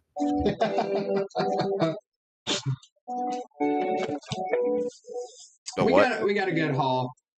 Magnaros is actually featured on the magnetic force field card. It is. I wonder why. God dang it, these cards are so slick. I'm trying to stack them and they keep Magnetic. Yeah, but it doesn't make sense though because magnetic force field stops burn. Aphros doesn't do anything that deals with burn. Yeah, Magneros does. Not do anything to stop burnt or do No, anything to do anything to but burnt. they're both because it's a magnetic force field. Magneros exudes it. That's what I was trying to get at. Sure, maybe. I don't know. Because he's magnetic. That's what he does. Sure. Let's right. just go with that. All It's right, also the guys. nexus form of Aetheros. So there. Here's the What's up hall. next? Here's the hall. So we got Necrolith, we got Comalis, we got Draking, Lycaboy, Phasmacore, Hurricane, Volclips, Divine Healing, Dragalis, Lunar Phase, Full Moon, Blistrix, Artemis, Full Art Volclips, and Leviathan. And Look at that handshake. that is I know, right? that is a very good spread, I will say. No, it definitely is. That's a very good spread, I will say. I'm not upset with that whatsoever, especially the full art Posthumous Box Topper, because this is the one that I really wanted. So Yeah. gotta love it when the heart of the cards works sometimes, right? All right. I guess I'll give a little intake finally since he's done opening. Yes. No, so favorite year of Elestrals, everything when it first started, when Kickstarter started, back to all that. My very first pack that I ever opened from Kickstarter, very first thing was a hollow Stratomoth. Out of the little blister packs. So that was the first kind of hollow I pulled.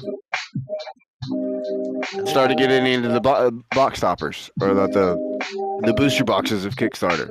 First full art was the full art Stratomoth.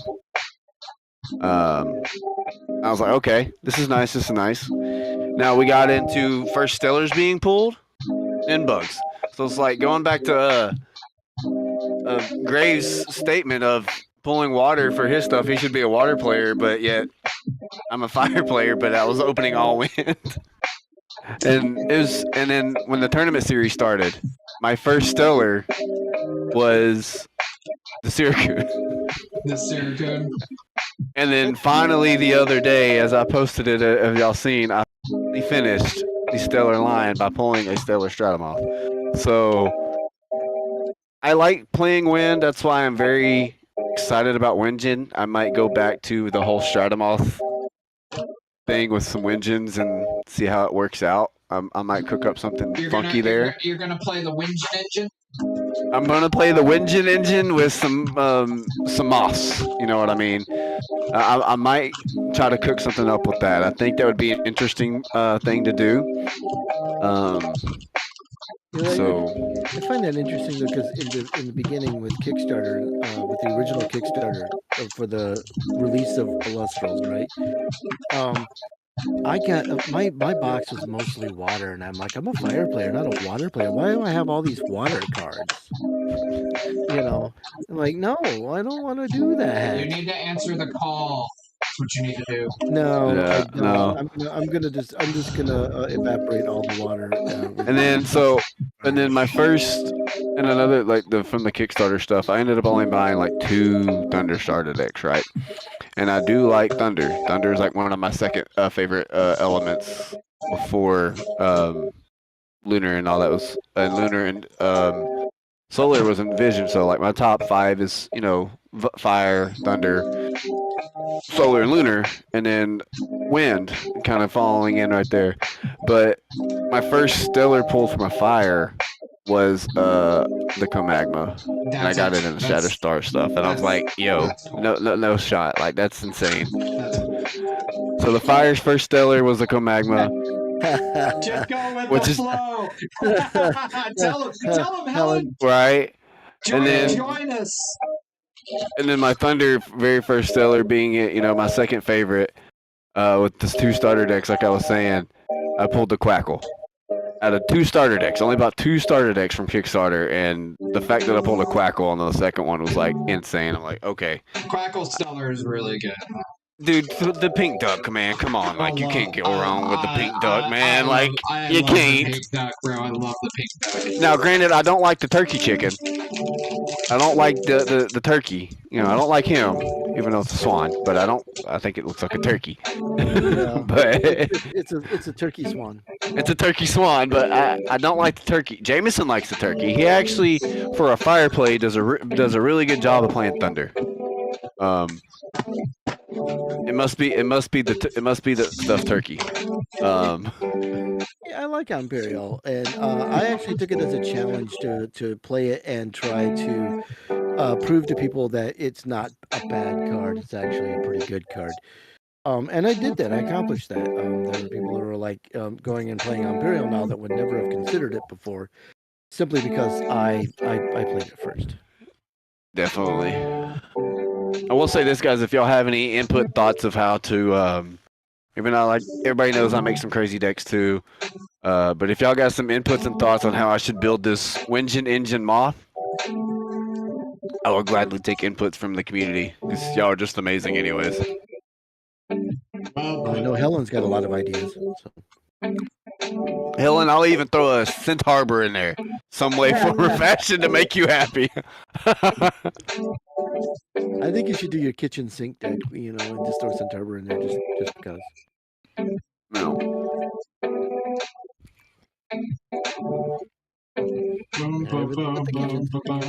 Wow. Yeah, the first. I'm excited for Dallas, man. I just got to go out and say that right off rip. Like, I am like super excited for Dallas. Definitely. I would be if I could go. Just more on for me for like the Year of Elestrals and everything that's going on. It's you have the Clash stuff coming. Daybreak Frostball. I was I looking for my main thing is Stratomoth. We're talking Stratomoth, but my main thing is like for me, I end up always getting so much, not just for myself, but for I did it with when Dan did those Whatnot streams. I ended up getting so much for myself that the community can't get. If they can't afford to get what they want to get, then if you need it, you can have it. I don't care to give it to you. That's what I'm here for. Help out the community whichever way I can. If you need the cards and I have extras, they're yours. I got what I needed out of the stuff that I needed. Everything else, it's yours. You know what I mean? Right. I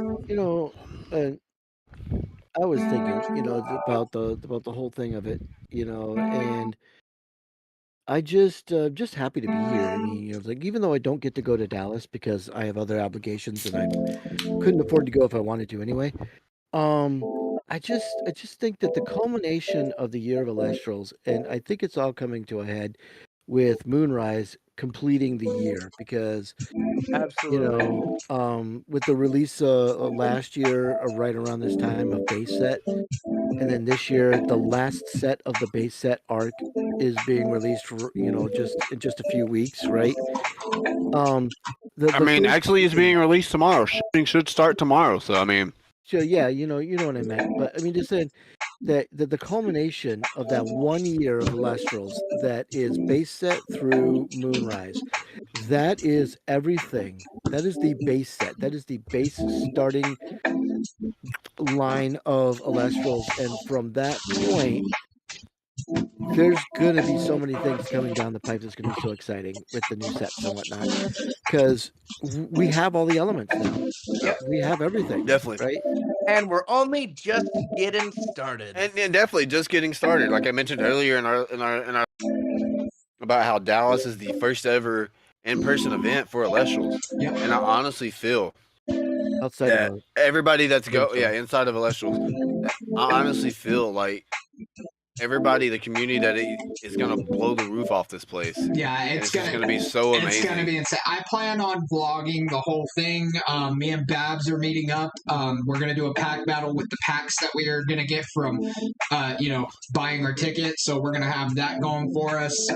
It's gonna be epic. There's gonna be a lot of stuff going on. And then and also think about this: when Dan announced it, all that, it was short term. It was really really quick. But then you look at the statistics of when it went live. 4 minutes. Tickets sold out in 4 minutes. 4 minutes. 4 minutes. That is crazy.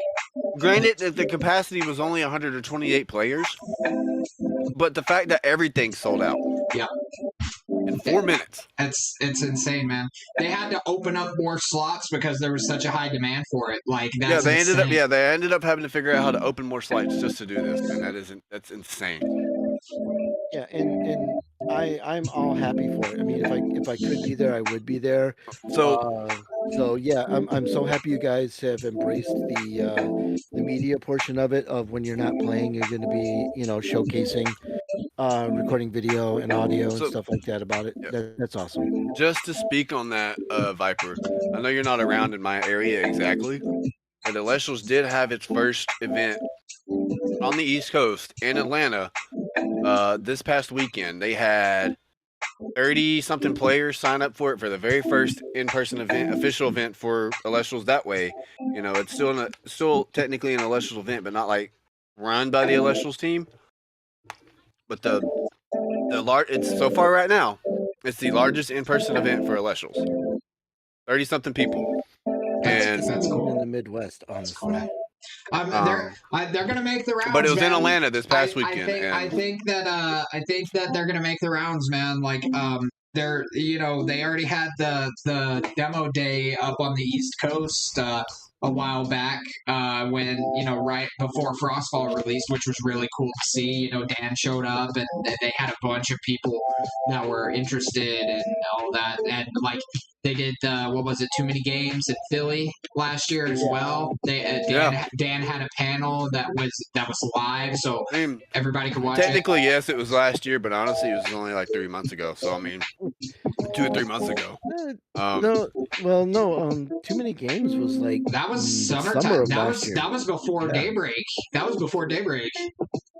Was it? Yeah. I thought it was after. No, that was before Daybreak, man. Before Daybreak, yeah. Yep. I mean, they're making the rounds, man. They're making it happen, and I feel like it's just been flying by, man. That was right before month 6 of the Shattered Stars came out. It was month 5 of Shattered Stars. Right. Like I said, it's been flying by. The year of Elestrals has been flying by, and it's been a fun one so far. Trip, and I'm glad to be here in a part. Definitely. No, man, I think that they're going to make the rounds. Dallas is just a trial, I think, the Dallas Open.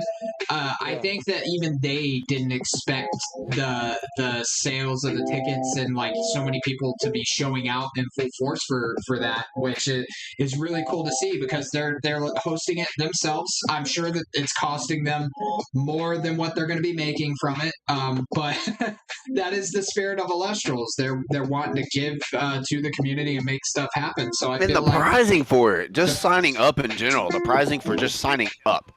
Yeah, the coming into play. The pricing is actually insane, man.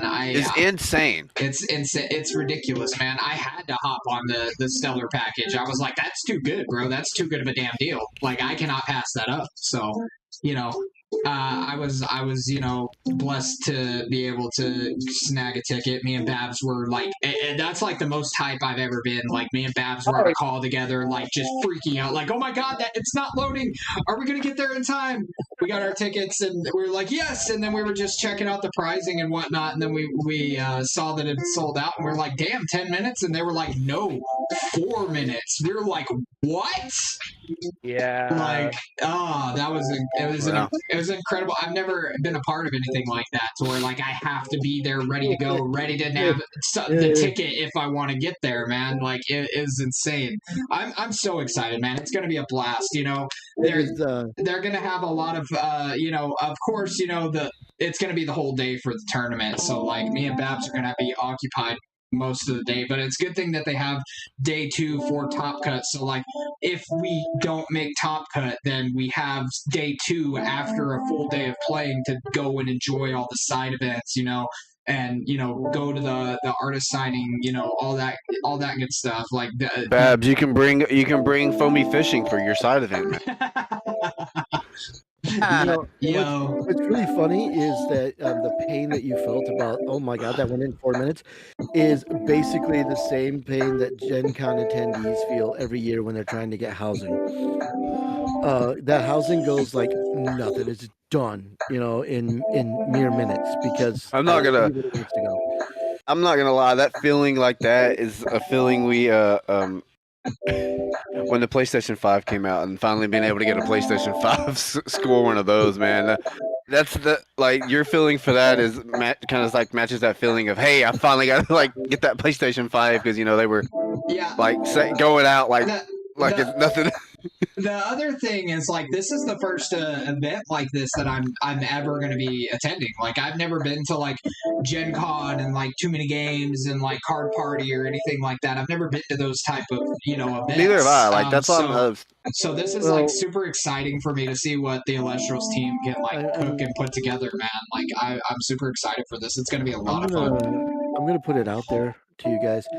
Not this year because you really don't have the budget for it this year, but in 2026 or after, we all do need to go to Gen Con because you really do need to experience that. I mean, if you're in a gaming community at all, maybe Dan gets a thing at Gen Con one year. Yeah. You do need to experience it once in your lifetime because that convention is off the chain.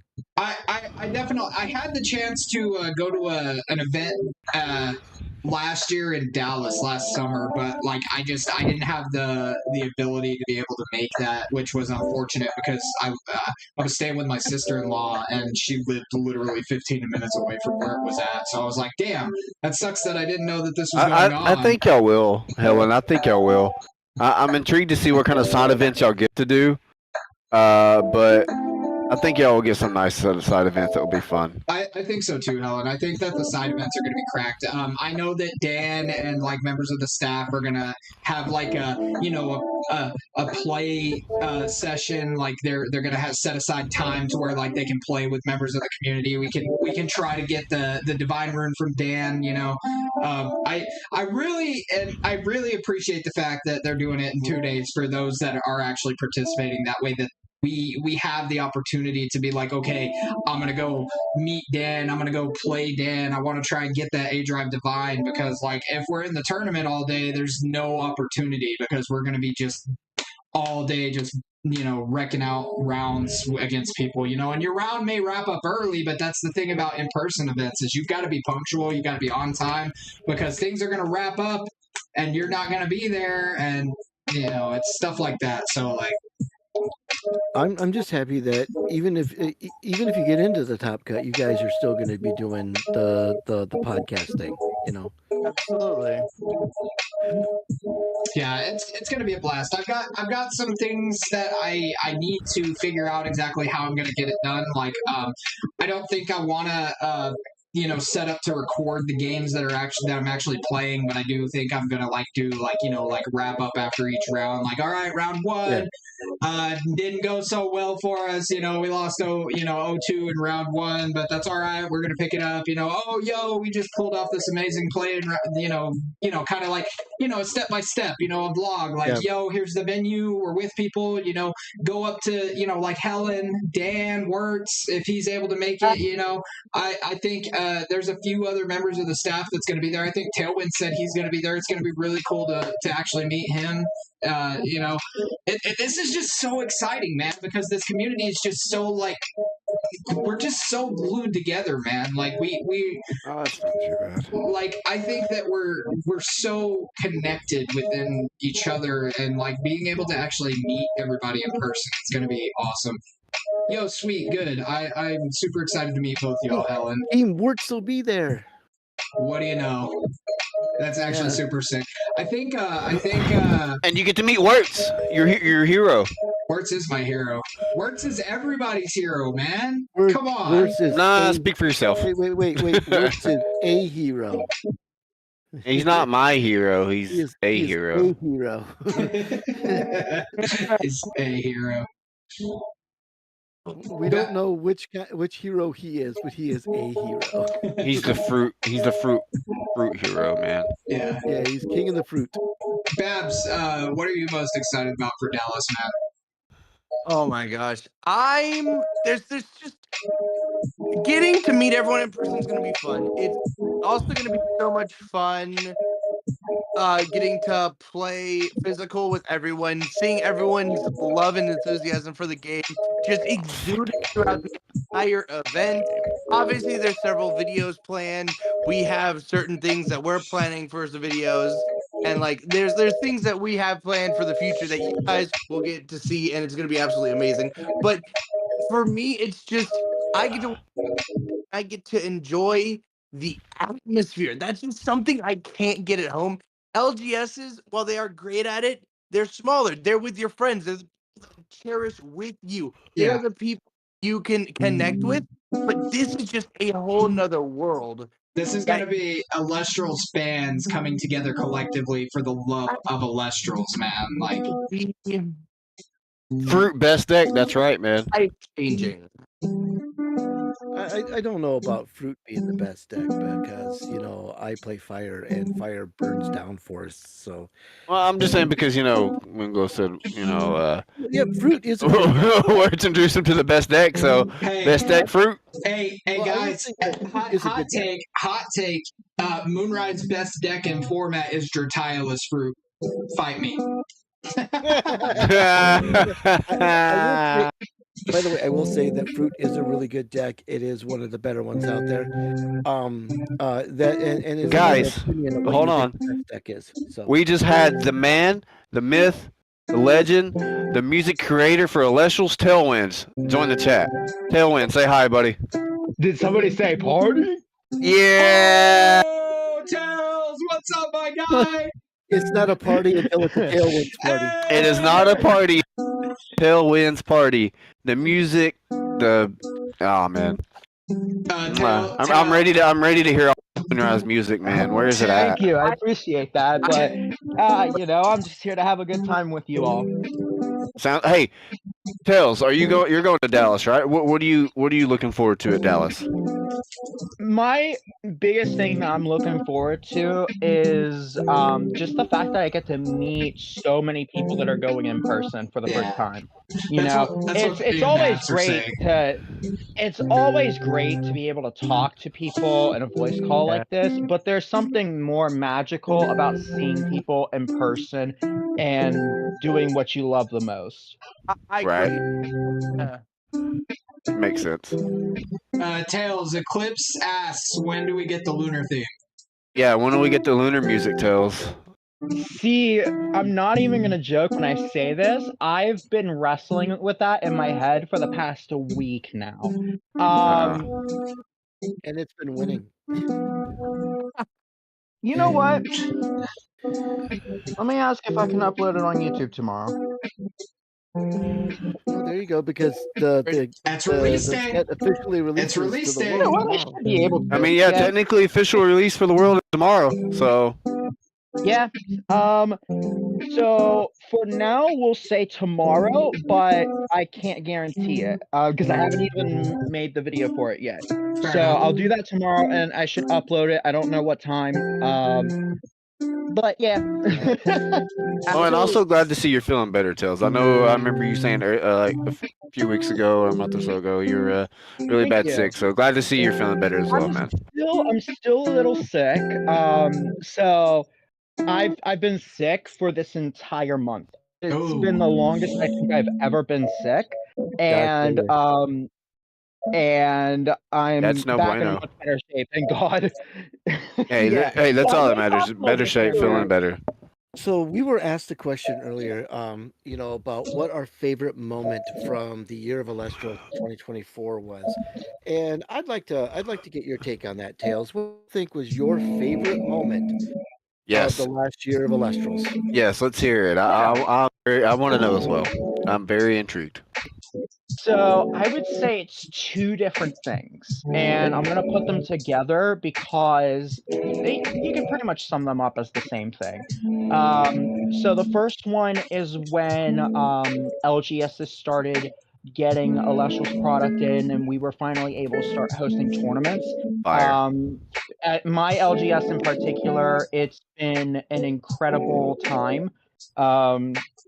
And being able to run tournaments was something I didn't think I would do, but it's been amazing to do it. But I think a little bit more than that has to be too many games. That was that was something I will never forget. And I got to meet so many awesome people in the community. So many of you helped us staff out when you didn't have to, and that genuinely was like a really awesome thing, because we were probably not as prepared as we thought, because there were so many people there. We didn't have enough people to really help teach new people how to play the game, and the fact that some of our community members stepped up and was like, "I'll help out," that's amazing. You know, that it goes to show that things like that are what keep me wanting to be a part of the Illustrious community and want me to, it's what inspires me to do what I do, and probably for the rest of the staff, it's why we do it. So those are my two favorite things about the Year of Elestrals. But I mean, this year is also the Year of Elestrals. I put it this way, Tails. I put it this way. Last year was the Year of Elestrals. This year is the Year of Elestrals. All caps. Yeah. Yeah. So no, and I put it again, and I said, okay, then it's the decade of Elestrals. Let's go. Yeah, there we go. Yeah. Also, Tails, genuine goosebumps, man, when you were describing that, because truthfully, like, there's something special about Elestrals and about this community and about this game, dude. Like, Dan, you all have all put together something absolutely phenomenal, man, and I only see, like, the bar is like so high for TCGs. And I mean, I agree. Definitely. I think the ceiling is just being busted through one level after another. I'm gonna use the freaking the meme from, damn it, why can't I think of it? 21 Jump Street. You just gotta blast through, go up. It's definitely, like I said earlier, like, it makes me feel like that, kid again type thing, going, like I said, playing original Yu-Gi-Oh! Didn't have the LGSs, didn't have all that stuff like that. You just played with your friends in person every day, every moment you could. So, like, being able to do that again, me as an adult, it's amazing feeling, and it's fun, and I look forward to what keeps coming out of Elestrals. I don't know. Opening packs, like, it just brings all that back. It makes you feel like a kid again. Yes, exactly. Like, it makes you feel like that kid again, and it's like I said, opening packs, like, so ripping them open. What about those of us who've never grown up? Do we feel like kids again, or we just continue to feel like kids? I am told every single day by my wife that I am a child. A big kid.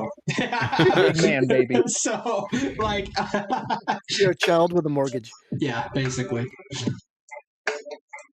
Yeah, go for it, Eclipse. Go for it. Say something serious, man. We're here for it, man. Yeah, go right ahead. We'll stop cutting up for a second and let you say whatever you want to say, buddy. Let's hear it. By the way, Tails. Yeah, in the meantime, go ahead. I got the alt art, full art mole clips from my box. So. Oh, the box topper one? No, the alt art. No, the other one. The alt art one. The regular full art. Yeah, the one where they're cuddling. Not cuddling, but like he's like a protection type thing, covering over, like coddling like a parent. I want it. I know that Voldusk is your main man, so. I did not pull a full art Volclips box topper, but luckily, at an LGS last Saturday, someone did trade me for it, so I do have it. Very sick, man. I don't have any full moons though, so until I get some full moons, I can't build the Volclips deck just yet. Dude, it's cool that it's a holo, but it's also sucky that it is a holo, which means the pull rates are very low for it, so it's gonna be hard and really tough to get a full play set. Still waiting for Moonglow to say something serious. Yeah, in the meantime, I'm sure, I think Moonglow is going to type it in chat, but in the meantime, I don't know if you guys discussed it yet, but Oh, here it is. This game and this community helps me out of depression and get my life together. So I'm incredibly thankful for finding this game this year, and I've been following Dan for years before this. That's That's That's genuine. deep, Like man. that's pretty That's awesome, really bro. genuine. That's that not even means kidding. the world. And it really Yeah. means the world because Again, man. you know I'm Goosebumps. gonna say something to that point as well. You can't fake the goosebumps, man. Like that's genuine. That is absolutely genuine. I'm gonna say something to that point as well. In the last year and a half, or last 2 years, I should say, I've been going through a lot of things that a lot of people don't know about. A very few select do know. And I will say, Eclipse, I'm right there with you, buddy. I have also been suffering from a fair amount of depression and anxiety and whatnot. And Elestrals has also helped me through that because of meeting all of these great individuals that I call friends now. And we hang out and we talk almost every day sometimes. When we're going through some stuff or whatever, and it's really been helpful to me as well. So I fully understand where you're coming from, buddy. And this is the fact that you can say that and bring it to us and feel comfortable enough to say it says a great deal about the community and the game itself and everything. So I appreciate you for being able to voice and if you ever need anybody to talk about it, we're here for you. Yeah, man. We're all so- here for each other. We all have each other's backs through the ups, through the downs, through it all, man. Like I can say this is one of the most genuine communities I've ever been involved with. It's so amazing. Like it's so beautiful. Like the whole world, the whole community, the whole realm that Dan and crew have been able to create around a card game is absolutely bonkers. It's absolutely mind bending. So Yeah. Yeah, it's totally that. And it's the fact that we can, come together over a silly card game and be able to talk about things with no fear that anybody's going to judge us or say anything about it in the negative way. And if anybody does say anything negative, the rest of the community takes care of them. that's No, a you're really done. amazing story, Eclipse. Like that's really amazing. And yeah, you're crazy because that what was that? 2 months in a row you got the Exit 10 Eclipse. 2 months. Yeah, it's awesome. 2 months in a row, bro. That's absolutely insanity, man. Yeah, and that it's goes a back to us sign saying, from the divines. yeah, and also if you Wait, think what about was it, it? it goes Can't back to what we were saying about how this makes us feel nostalgic. What was the X10? I think you got Trifernal and didn't you get Lustragon too? Or was it Lockagon that you pulled? Lockagon and Trifernal. There it is. Yep. That's awesome. I'm so happy for you, dude. And like I said, we're here for you if you need us. We're always going to be here. I know of the core of us, between the Divine Council, Nectar of the Pods, and the Wolfpack, and Tailwinds, and the That crew rider. of Elestrals. We're here. We're always here. We may not seem like we're here, but we're always here. You may not see us, but we see you. So if you need anything, just reach out, buddy. We're here for you. Anyways, have we opened up cards yet? Yeah. Good. You're gonna have to go back to the VOD and watch it, Tails. Yeah. Me and You Babs missed both. all the fun, Yeah, too. me and Babs both opened our stuff. So Yeah, we open cards. Yeah. Nice. So, I don't know if we talked about, I don't know if you guys talked about it yet before I came in, but one of the things I've been really interested in, and always have been interested in with the game itself, is the game itself. So, So right now, because I can't build Volclips, I've built Pulveror because I think that thing is insane. Especially with yeah. Pulveror is insane, especially with Gloombat. If your opponent has 2 face down runes, you can special cast a Gloombat, and if you have a Pulveror in hand, you can just special send immediately. Yeah. Yeah. Overroar is kind of great. I think Lunar in general is just crazy, man. Like overall, the whole overall Lunar element is absolutely crazy, man. Like I think I that wouldn't say it's crazy. I'm gonna say the lunar element is very balanced. It's very powerful, but there are things that do hold it back. So this past Saturday, I played at the LGS. We held a pre-release event for it. right. And surprisingly enough, I actually took it 4-0, went undefeated, did not lose a single game. Nice. There you go. And I was given the full Gorix starter deck of all things. And it made me realize that, yeah, full Gorix is actually really powerful and people should be afraid. Yeah, I wouldn't say necessarily afraid, but definitely be on the lookout for Fulgorix. It is a pretty scary card. I think in general, the overall card pool within Moonrise, I think we're about to go from a very consolidated game to the Wild Wild West, man. I think that it's going to be crazy. There's going to be so many different things that people are bringing, and like it's going to be really hard to prepare because there's just so much good stuff out of Moonrise. You know, Fulgorix reminds me a lot of the Pharaoh Geist starter deck, where it requires a great deal of skill to be able to play it well. I can see that. And you know, because there's so many moving parts to it that you need to have happen the right way at the right time. That you really need to be on your game, on point with that. I'd say that necessarily. So yeah, when I piloted it, because I changed a couple things out with it, I didn't change an insane amount of stuff with it, but I went towards the path of just trying to get special ascensions out super quickly, as my strategy, because that was gonna be the most successful way in utilizing that deck. And one of the big things with that starter deck in particular is it actually is insanely good against the Posthumous starter deck. Now the crazy thing is that I think it was like, yeah, so 2 of my games were against Posthumous. No, I think it was actually 3 games was against Posthumous, and one of them was a Fulgorix starter deck.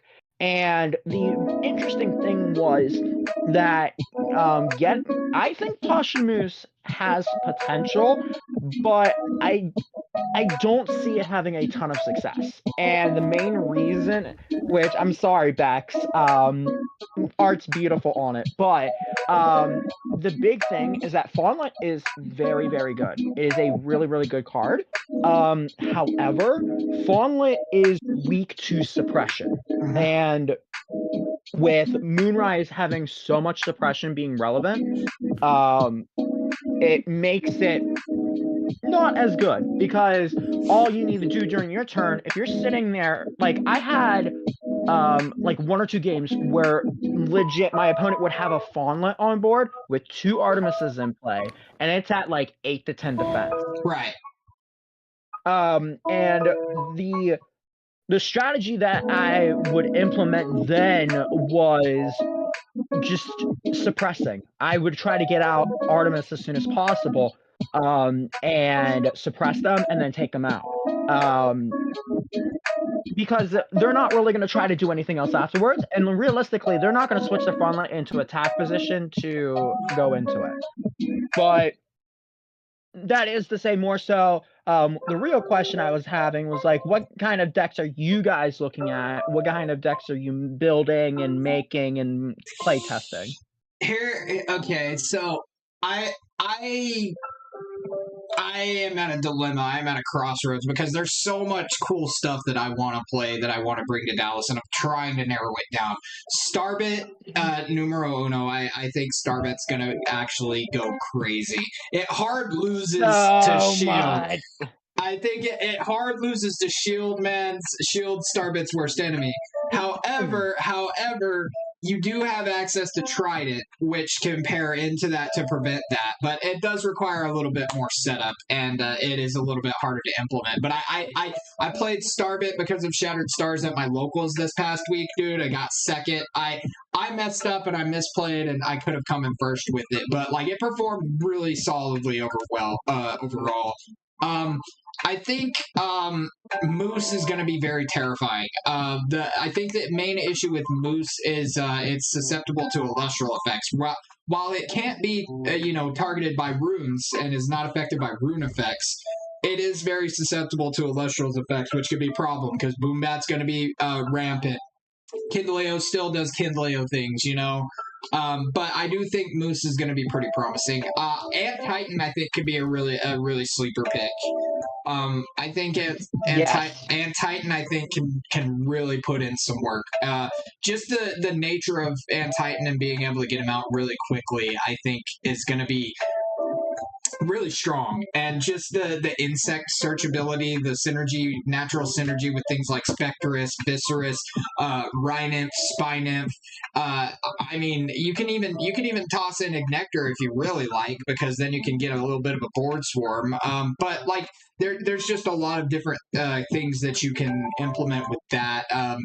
And I think it's really cool. I also think Blistrix is going to be one of the craziest things to witness. I think Blistrix is going to be a rogue. I think it's going to be a rogue thing that... I agree. I think so. The high rolliness of Blistrix makes it to where it's gonna be high roll or bust. It's a very gamble based deck, but we haven't seen anything like that in Elestral so far, and that's why I think it's gonna be so wild to see it perform in like competitive, in the casuals. Like I think it's just gonna be one of those decks that is just so influential around what people try to play, because there's a whole different play style that's coming out. It's going to be a self-mill turbo into big guy destroy things, like if your opponent doesn't have the things to stop it from popping off and you get lucky enough, you're just going to win no matter what, man. I think it's going to shake up some things. Dragalis, I feel like, is going to go crazy. Dragalis is very interesting card. I gotta find it because I pulled one. I just don't remember where I said it. Yeah, but Dragalis is a very interesting card. The main thing is people are gonna play Draco Ray a lot more than Dragalis, mainly because of the fact that Draco Ray just has that healing ability. I guess in connection to that, I can say never use Spoiled Fruit in the main deck. Always have it in your side deck. Just for reasons like that. Unfortunately, I think Spoiled Fruit, as promising as it sounds, is going to suffer from the Pandora's Box effect, where it's just inevitably going to be a side deck card. Which is fine, that's...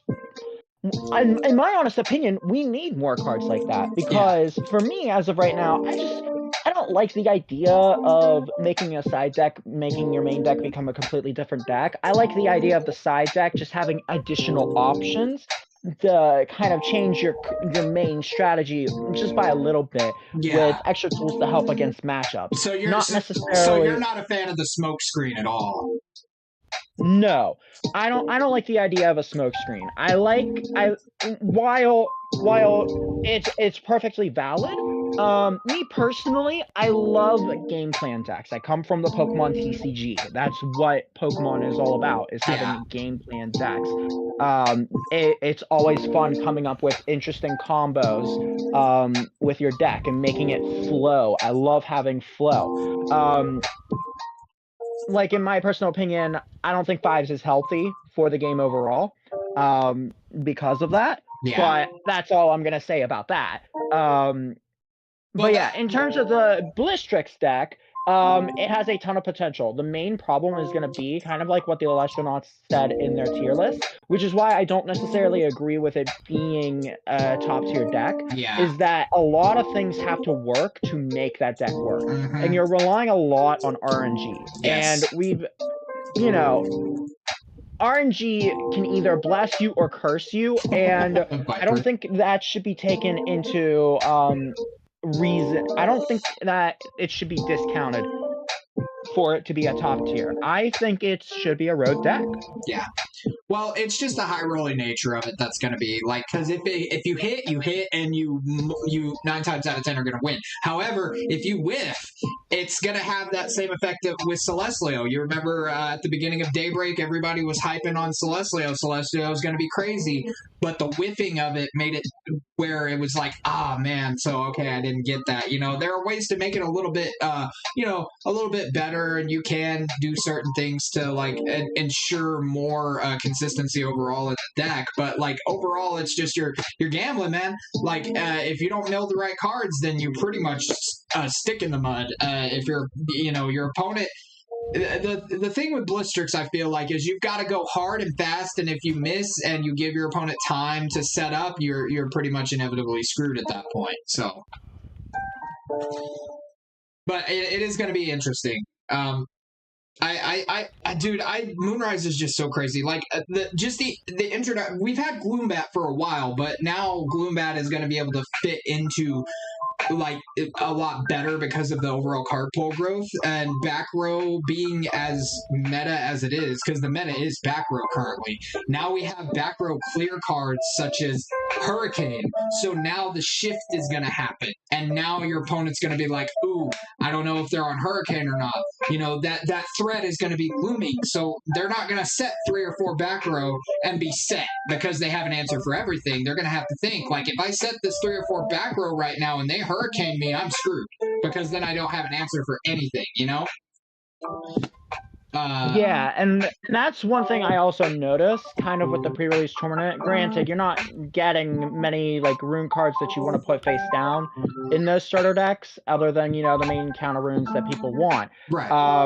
But I played a couple games with a content creator afterwards, and we both had this like sort of realization hit where even though neither of us were playing Hurricane, we weren't really putting down runes very much in face down position, and it was specifically him, and it was mostly because I was playing Gloombat. Yep. And so I think Gloombat is a fantastic card. I think it's really, really good, but going into this meta in particular, I don't think it's actually amazing. That's an interesting take. I do feel like there are going to be some shifts here. I feel like it's going to shift with Moonrise, because Moonrise just completes everything and brings the game together. I feel like Moonrise is Elestrals, and this is where the game is going to, essentially lead to. So I feel like just those threats are going to make you think about what you're up against. Now if you want to take the risk and go turn 1 turn 2, I'm going to set 3 back row, and then all of a sudden they hit you with a double Gloombat or they hit you with a Hurricane, you're going to be like, crap, how do I dig myself out of this hole? It's just going to be something that's in the back of your mind, man. Like it's going to, people are going to have to adjust their mindset, because I guarantee you, if I'm playing Hurricane in my deck and I have it, and you go with the turn 1, I'm going to set 3, I am Hurricaning you 100%, And then like if I'm trying to get a certain combo off, and I know that you only have 1 back row, I probably might be inclined to play this Hurricane here, because I know for sure that I'll be able to get the combo off, and I don't know, man. Like I said, man, I feel like Moonrise being introduced is going to turn the game upside down on its head, and we're going to see a lot of cool things that come from Moonrise. Let's see, what other decks are in Moonrise that people are making? Going back to Camel. Starbit Supernova. Oh yeah, Farrageist. Well, I mean, what is there really to say about Farrageist Farrageist? being hit with the limit kind of slows the deck down a bit, but at the same time, I'm like, I still think Farrageist is going to be kind of strong. Here's what I'm gonna say about that. I don't think it's gonna affect it too much. Volclips. Because Zen thinks Volclips. because there's nothing like prize cards like what Pokemon has. Yeah. So you never have to worry about possibly having your Farrageist in the prizes where you have to like defeat an Elestral or something to pull that card out of your prizes to be able to play. It's always going to be in your deck no matter what. So all you have to do is just get it out. That's Yeah. and that doesn't change even when there's 3 copies of it. The Yeah. main thing is reducing how many times you can get it out. Well, I mean, even if you manage to get it out and you're doing a lot of stuff to it, and then they manage to get rid of it, now there's just ways to get it back anyways. There's the Helios of Slumber, which is it's solar. You're already running solar for the Farrageist. Why not take it in? Yeah. Then there's Corvuskull. You're running lunar for Farrageist already, so take Corvuskull in just to get it back from the underworld. Like there's with those 2 options right there, that just I think that's another reason why Farrageist might have got limited. Not just because Kamala searches it and then you have the options of full moon and stuff, but I feel like those are more reasonings than those right there, because you can still siphon it back out from the underworld. I do feel like exactly. And they're cheaper rise from the ashes. Both of them are. True. Because you're not gonna run rise at that point. Yeah, granted, it puts it back on the field, but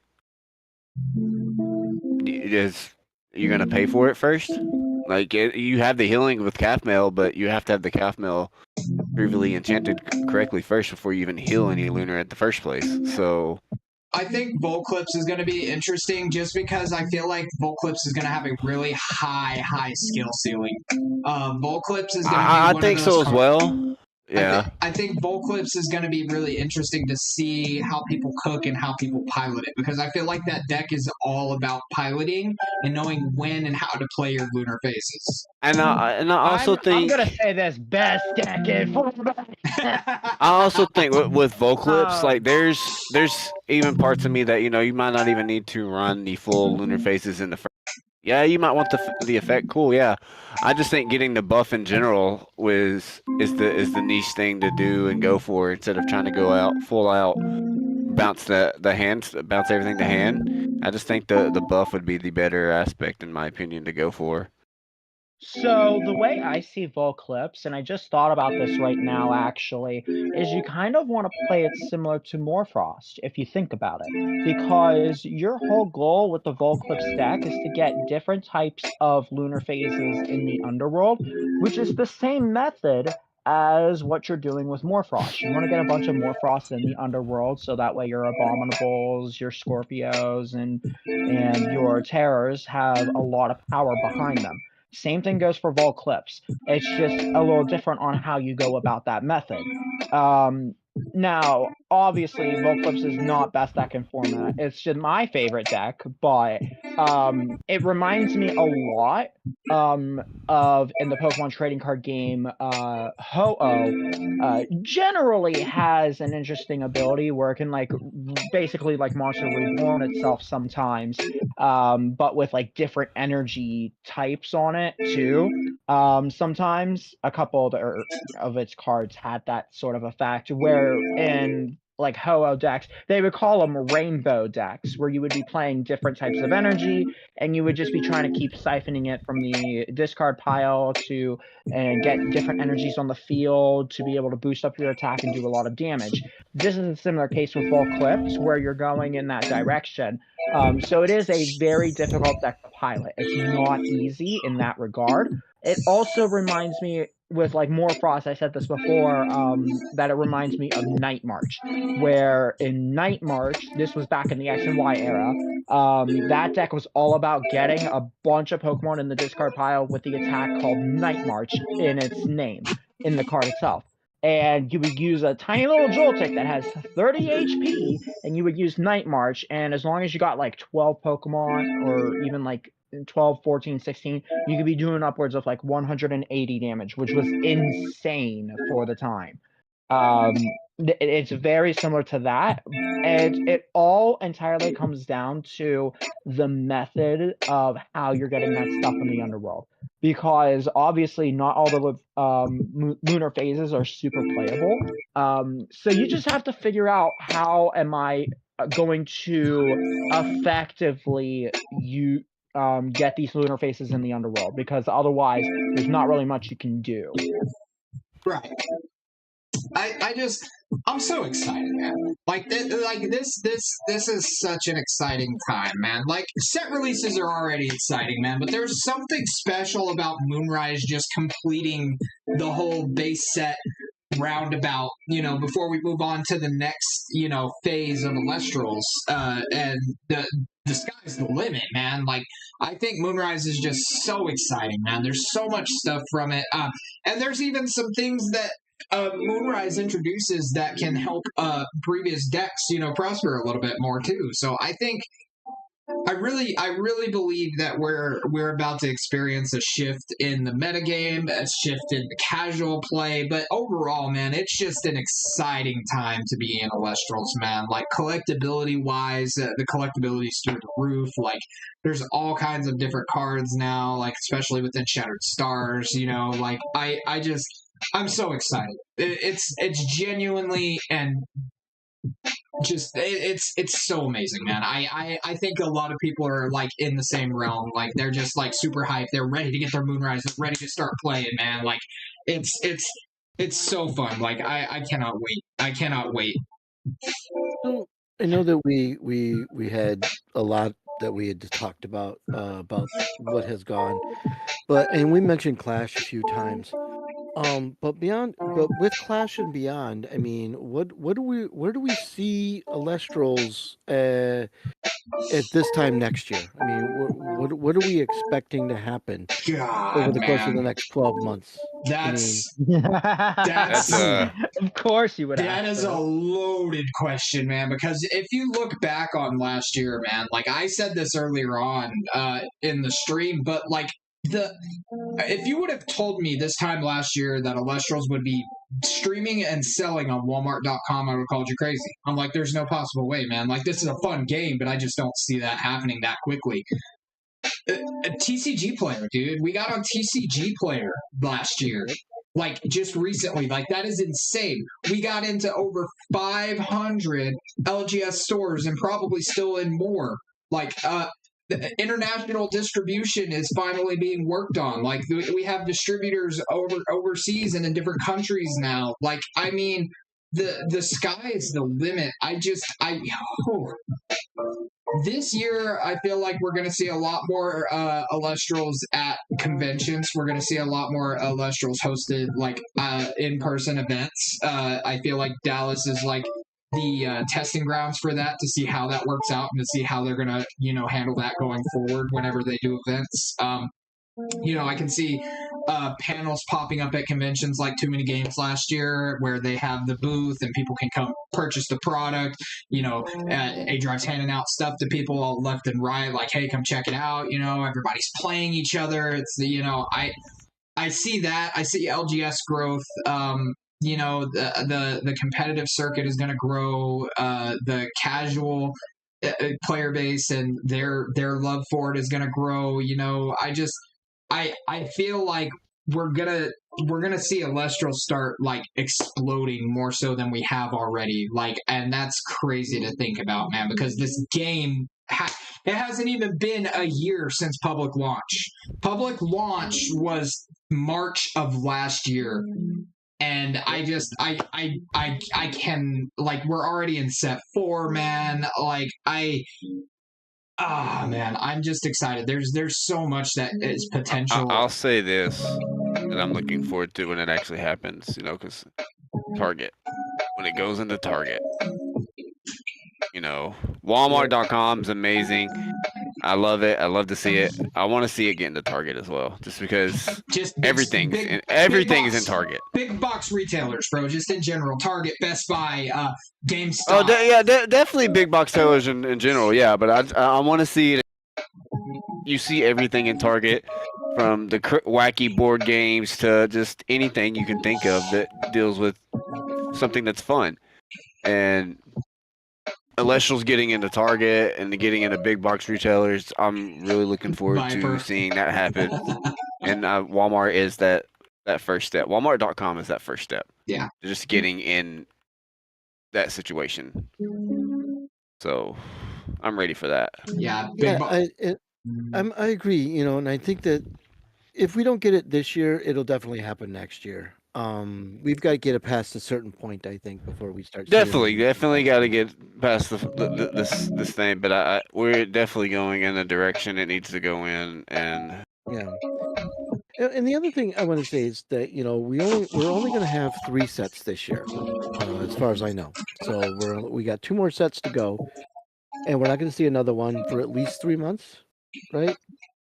3-4 months, I think it is. I'm hoping 4 months, 4 to 5. That way you yeah, get a little bit more. I'm not really sure if that'll be the case, but yeah, I know that. Don't look to me. 3 I don't sets know. this year. I'm saying I think 4 to 5 months, because if you space that out 4 months, that puts us in May, and then you go another 4 months, that puts us in September. So that's still roughly around that same time frame that it has been. So and it's a possibility. January again. Yeah. Yeah. So I mean, it's a possibility. I mean, you could go 5 months. That way, everything's coming in June. For the next set comes in June, and then 5 months, everything comes in November, and you're starting over that whole year again of new sets coming in.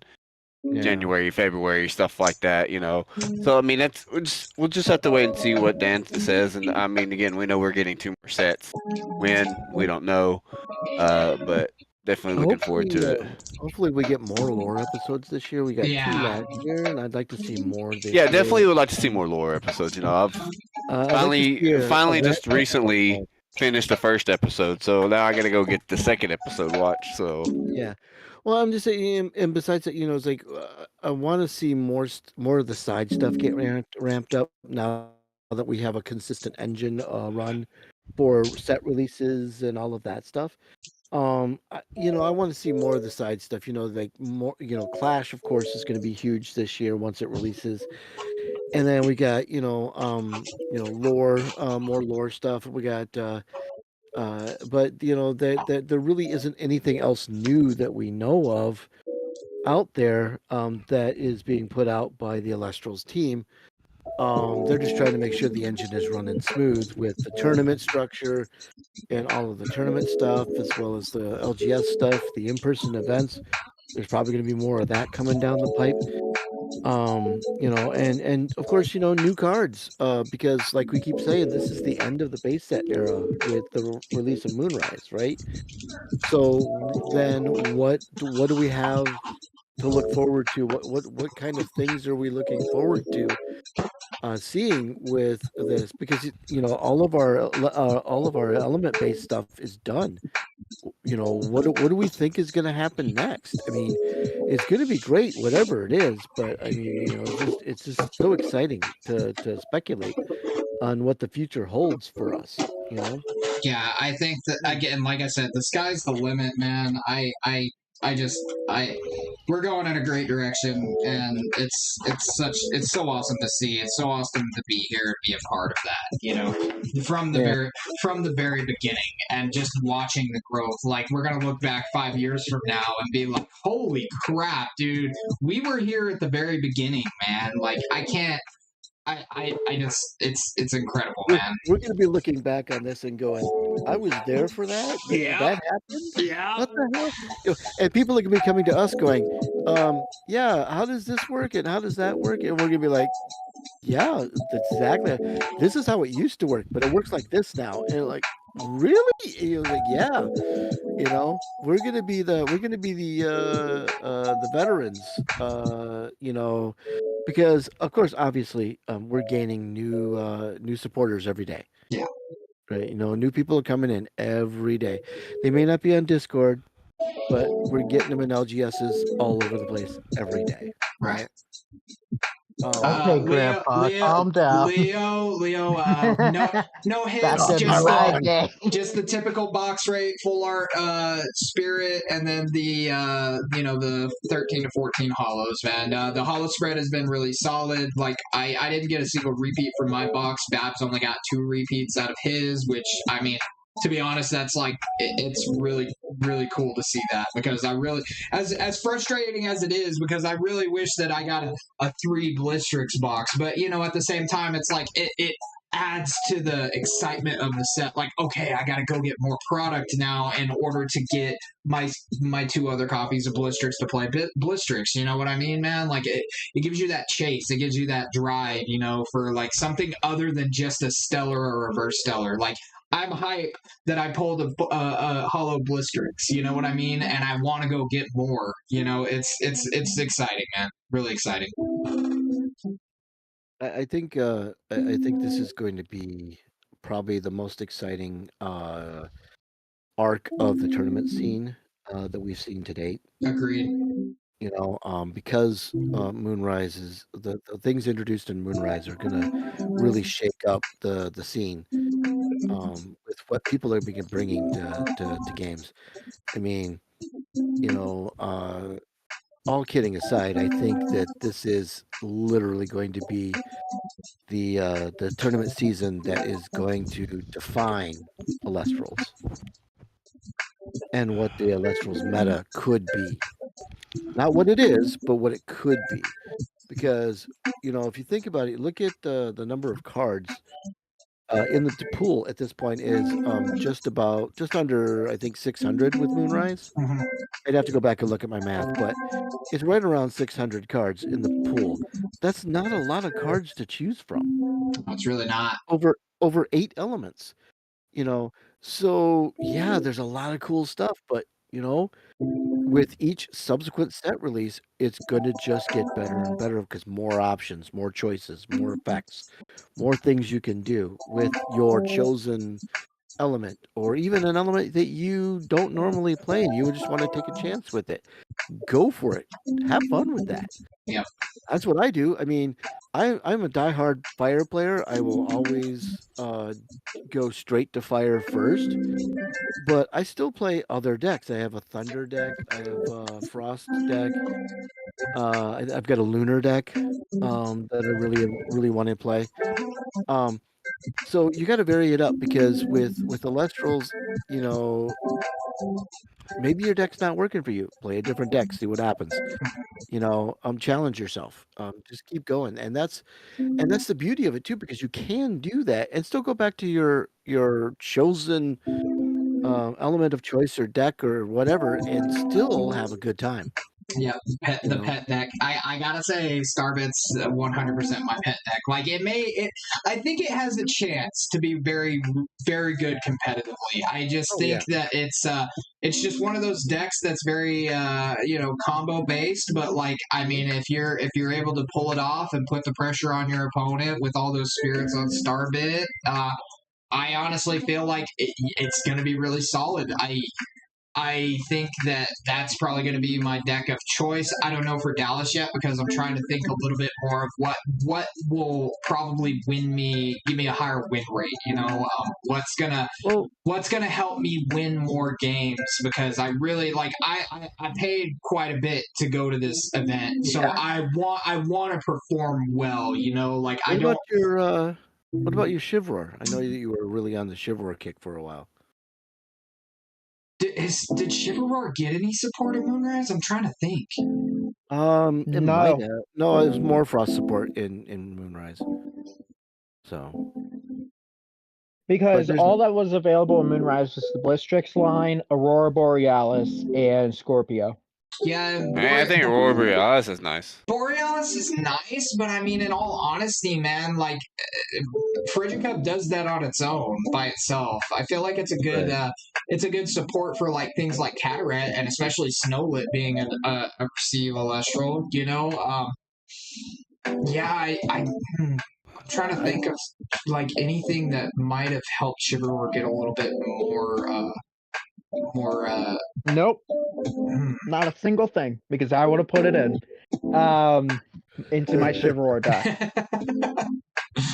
Yeah. Believe me, I've already thought about it. I want to go back though to sort of like what people want to see this year from Elestrals. Obviously, you know, as a staff member, the question's a little interesting in my point of view, because I'm not wanting to say anything as absolute. right. I 'cause don't know everything that happens within the staff, okay? My job is to do the music and sound effects, so I'm gonna go at it from that perspective, and do my best not to break NDA. So here goes. So in terms of the music, I think the number one biggest thing this year for me is getting the music back up on streaming services like Spotify, and Apple Music, etc.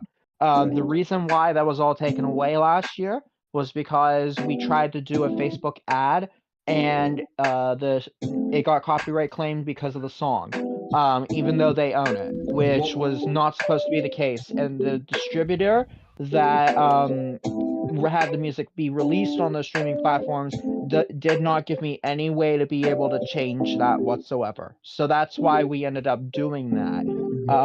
Going into 2025, I want to make that one big priority of getting the music back up on on streaming services.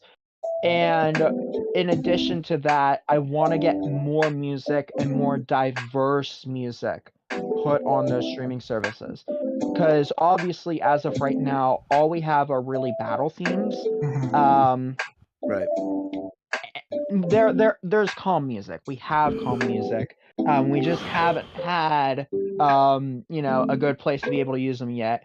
And I think I know where I want to use some of them. So you know, it's gonna happen, but I don't know when. I don't know when in terms of that stuff, but that's one of my biggest priorities this year, is getting that music back on streaming services for everyone. But until then, please just go onto my YouTube channel and just listen to the music through that. That's all I can ask. But you can also have it available through the press kits. It's absolutely free. It doesn't cost you any money. I think I also have the music available on bandcamp.com, where you can download it for free, but you can also donate as well through that. So that always helps, of course, but you never have to. So you have access to the music. It is there for you. The amount of videos that come out on my YouTube channel, that's something I want to do as well. I want to get more music uploaded to the YouTube channel for sure. So I'm going to try to do a little better on that, especially because I feel like I've been slacking on that. So that's something for sure. I know you guys said a little bit about it, the lore. I'm not going to give a single definitive answer what's going on with the lore. I'm gonna go at this from my perspective of working on that. Yeah, it was very hard. Because you know, the best I can say is those are long episodes. And the way I have to work on it is similar to that of an anime, legit. Not only am I composing the music, which is it's entirely all original stuff, and try to make it, you know, last as long as the episode as much as I can, but also some sound effects that are put, like the sound effects that are put in there as well, to try to, you know, really liven it. It's difficult. It's very difficult. Plus the voiceover and everything too. Yeah. Yeah. So I don't know if Dan wants to experiment with that. I think that's why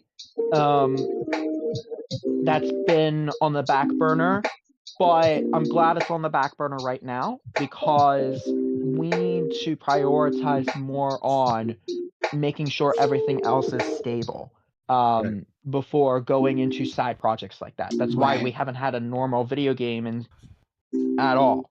Yeah, you got to make sure that the heart and soul and the base ground is made and everything's running smoothly as far as that. Like, because in all honesty, 2024 probably was like a roller coaster of a year between like all the errors in Frostfall, changing that up, shipments being delayed, all kinds of all this kind of stuff. It's like you got to make sure that like the groundwork is laid and you're making a solid game, and you know that all the cogs are going to be moving,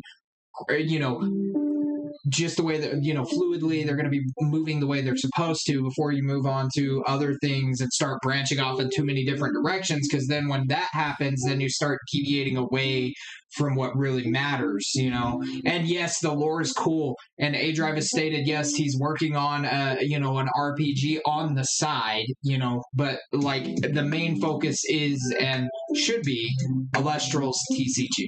And I think that, once that is, well established, good, we're really, breaking it, overseas is doing well, distribution's going well, products moving, the cards are really good, the effects are nice, nothing's crazy, I definitely feel like, once all of that is fully established and everything's in a good spot, that then truly the game can start growing to a more diverse, audience, like with a possible, anime adaptation, a possible video game, actual like lore episodes, like similar to what we have already. It's just, I definitely, I can see how it's just, there's so much stuff that y'all want to do that you can't quite yet, and like I feel like if we just pump the brakes a little bit, slow down, enjoy the ride for what it is, do the slow climb that has, which honestly, it's gone from a slow climb to a very large climb very quickly, and I was not expecting that. But like just to be able to like pump the brakes a little bit and just look at the overall scheme and what you need to focus on and prioritize, I feel like that's definitely something very good that Dan has decided on, that he's gonna that y'all are gonna be doing. Like the lore is cool and it's really cool, but like it takes so much time away from other things that need to be more prioritized over that, so it's in the pipeline, but for the most part the important thing is to make sure that everything's running smoothly and you'll have a really well-oiled machine going. So that's just my perspective on it. Yeah. And let's see, I also want 2025 to be also a year where I'm seeing a lot of people. 2024 was just the start of it. I want to travel more. I want to be able to go to different events, meet people, meet new faces. That's something that I want to definitely do as well, for the community. Yeah, then I already talked about the music, I already talked about the lore stuff. So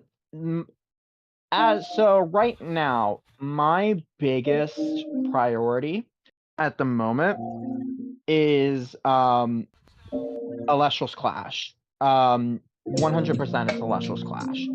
I'm sure, yeah, there's a lot of music you need to make for that. Well, And sound as of effects. right now, I'm not going to say too much about it.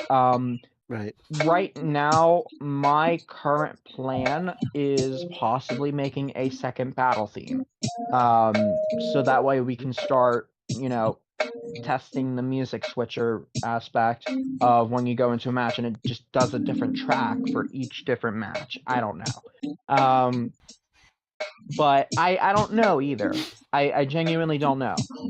Yeah, On one hand, yeah, exactly. On one hand, it's like I really want to work on this, but I'm not gonna lie when I say that battle theme for Elestrals Clash, it's great. It genuinely is, but it was also very stressful to make just because of the fact that it was sort of like a last minute thing. Right. But I'm glad with the way that it came out.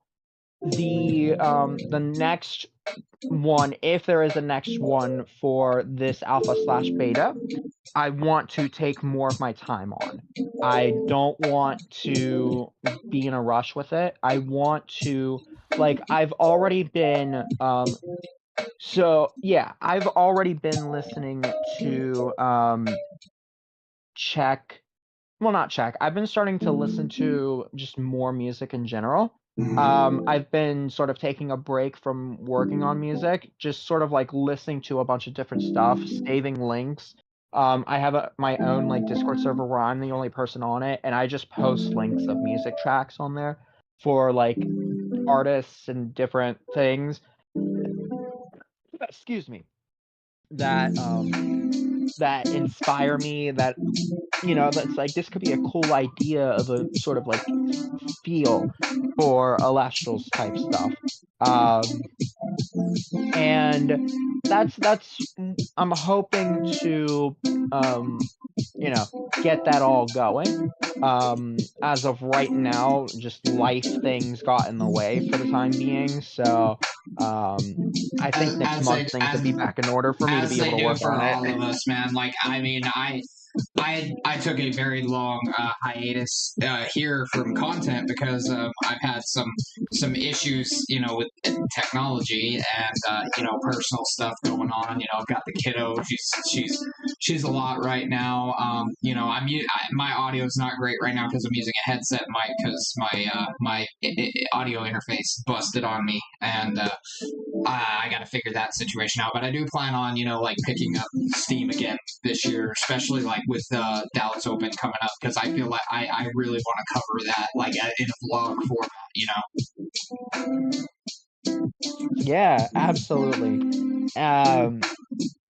I'm really excited to meet you there, by the way. Yeah, me too, that'll man. be fun. Me too. I don't know how much time I'll have because I am going to be participating, but any chance I get to come and hang out for a little bit, in between rounds or whatever, however long it takes, I'm gonna totally be game. around the entire time. Believe Sweet. me, I'll be walking around, meeting new faces, taking pictures with everyone. That's why I'm gonna be there. I gotta bring an artist collection sluggle for you to sign though. Yeah, absolutely. But yeah, I don't think there's anything else for me in terms of like what I'm looking forward with this year, like what my priorities are. It's like, as of right now, it's all about just going with the flow and seeing where things take us, because we can only keep going forward at this point, and for me, I'm not running the ship. I'm just a part of the ship, Right. part of the Yeah, crew. So you're a member of the crew. Yeah, that's how that is. so I'm not gonna say, this is what I think I'm doing this year. I don't know until, it comes up, basically. Right. But yeah. Yeah, I think that's about it for me, at least. Like I said, hopefully tomorrow, if I can get up out of my bed or whatever, I can get that music video done, upload it to YouTube tomorrow, hopefully. You know what? I think I actually did already make it. I'm checking that right now, but I thought I did. But anyways, I'm gonna try to have the video for the Moonrise battle theme tomorrow.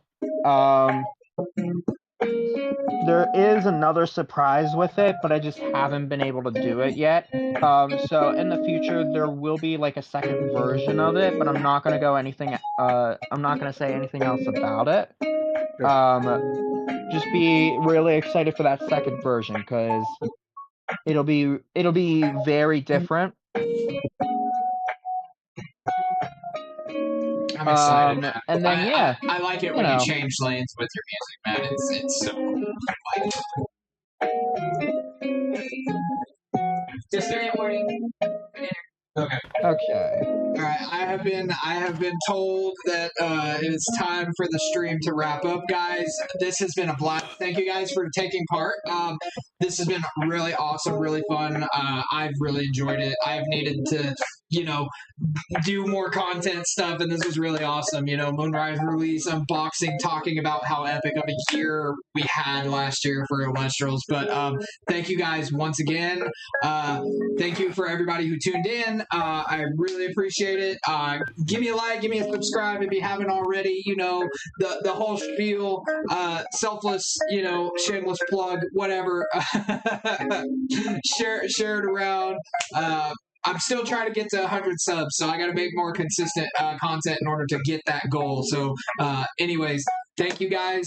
I really appreciate it once again.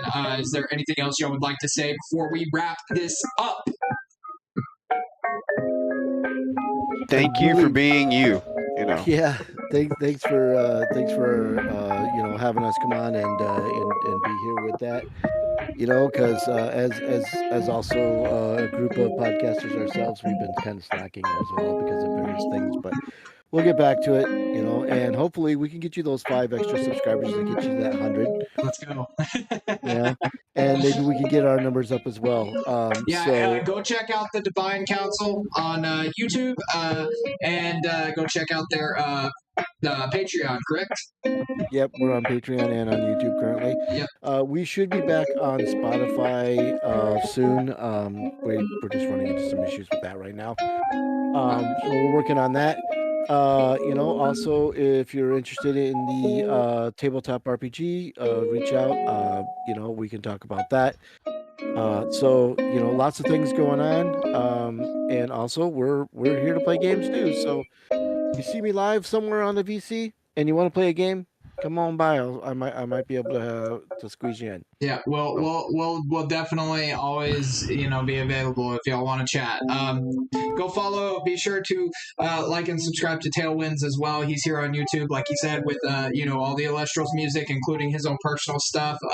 We have both the Divine Council and Nectar of the Pods both done episodes with Tailwind. So if you would also like to be check that out and get a more in-depth look into Tailwinds and what he does, then definitely go check out those episodes. But anyways, guys, thank you guys so much for tuning in, and we will catch you on the next one. Peace out. See you guys. Y'all have fun.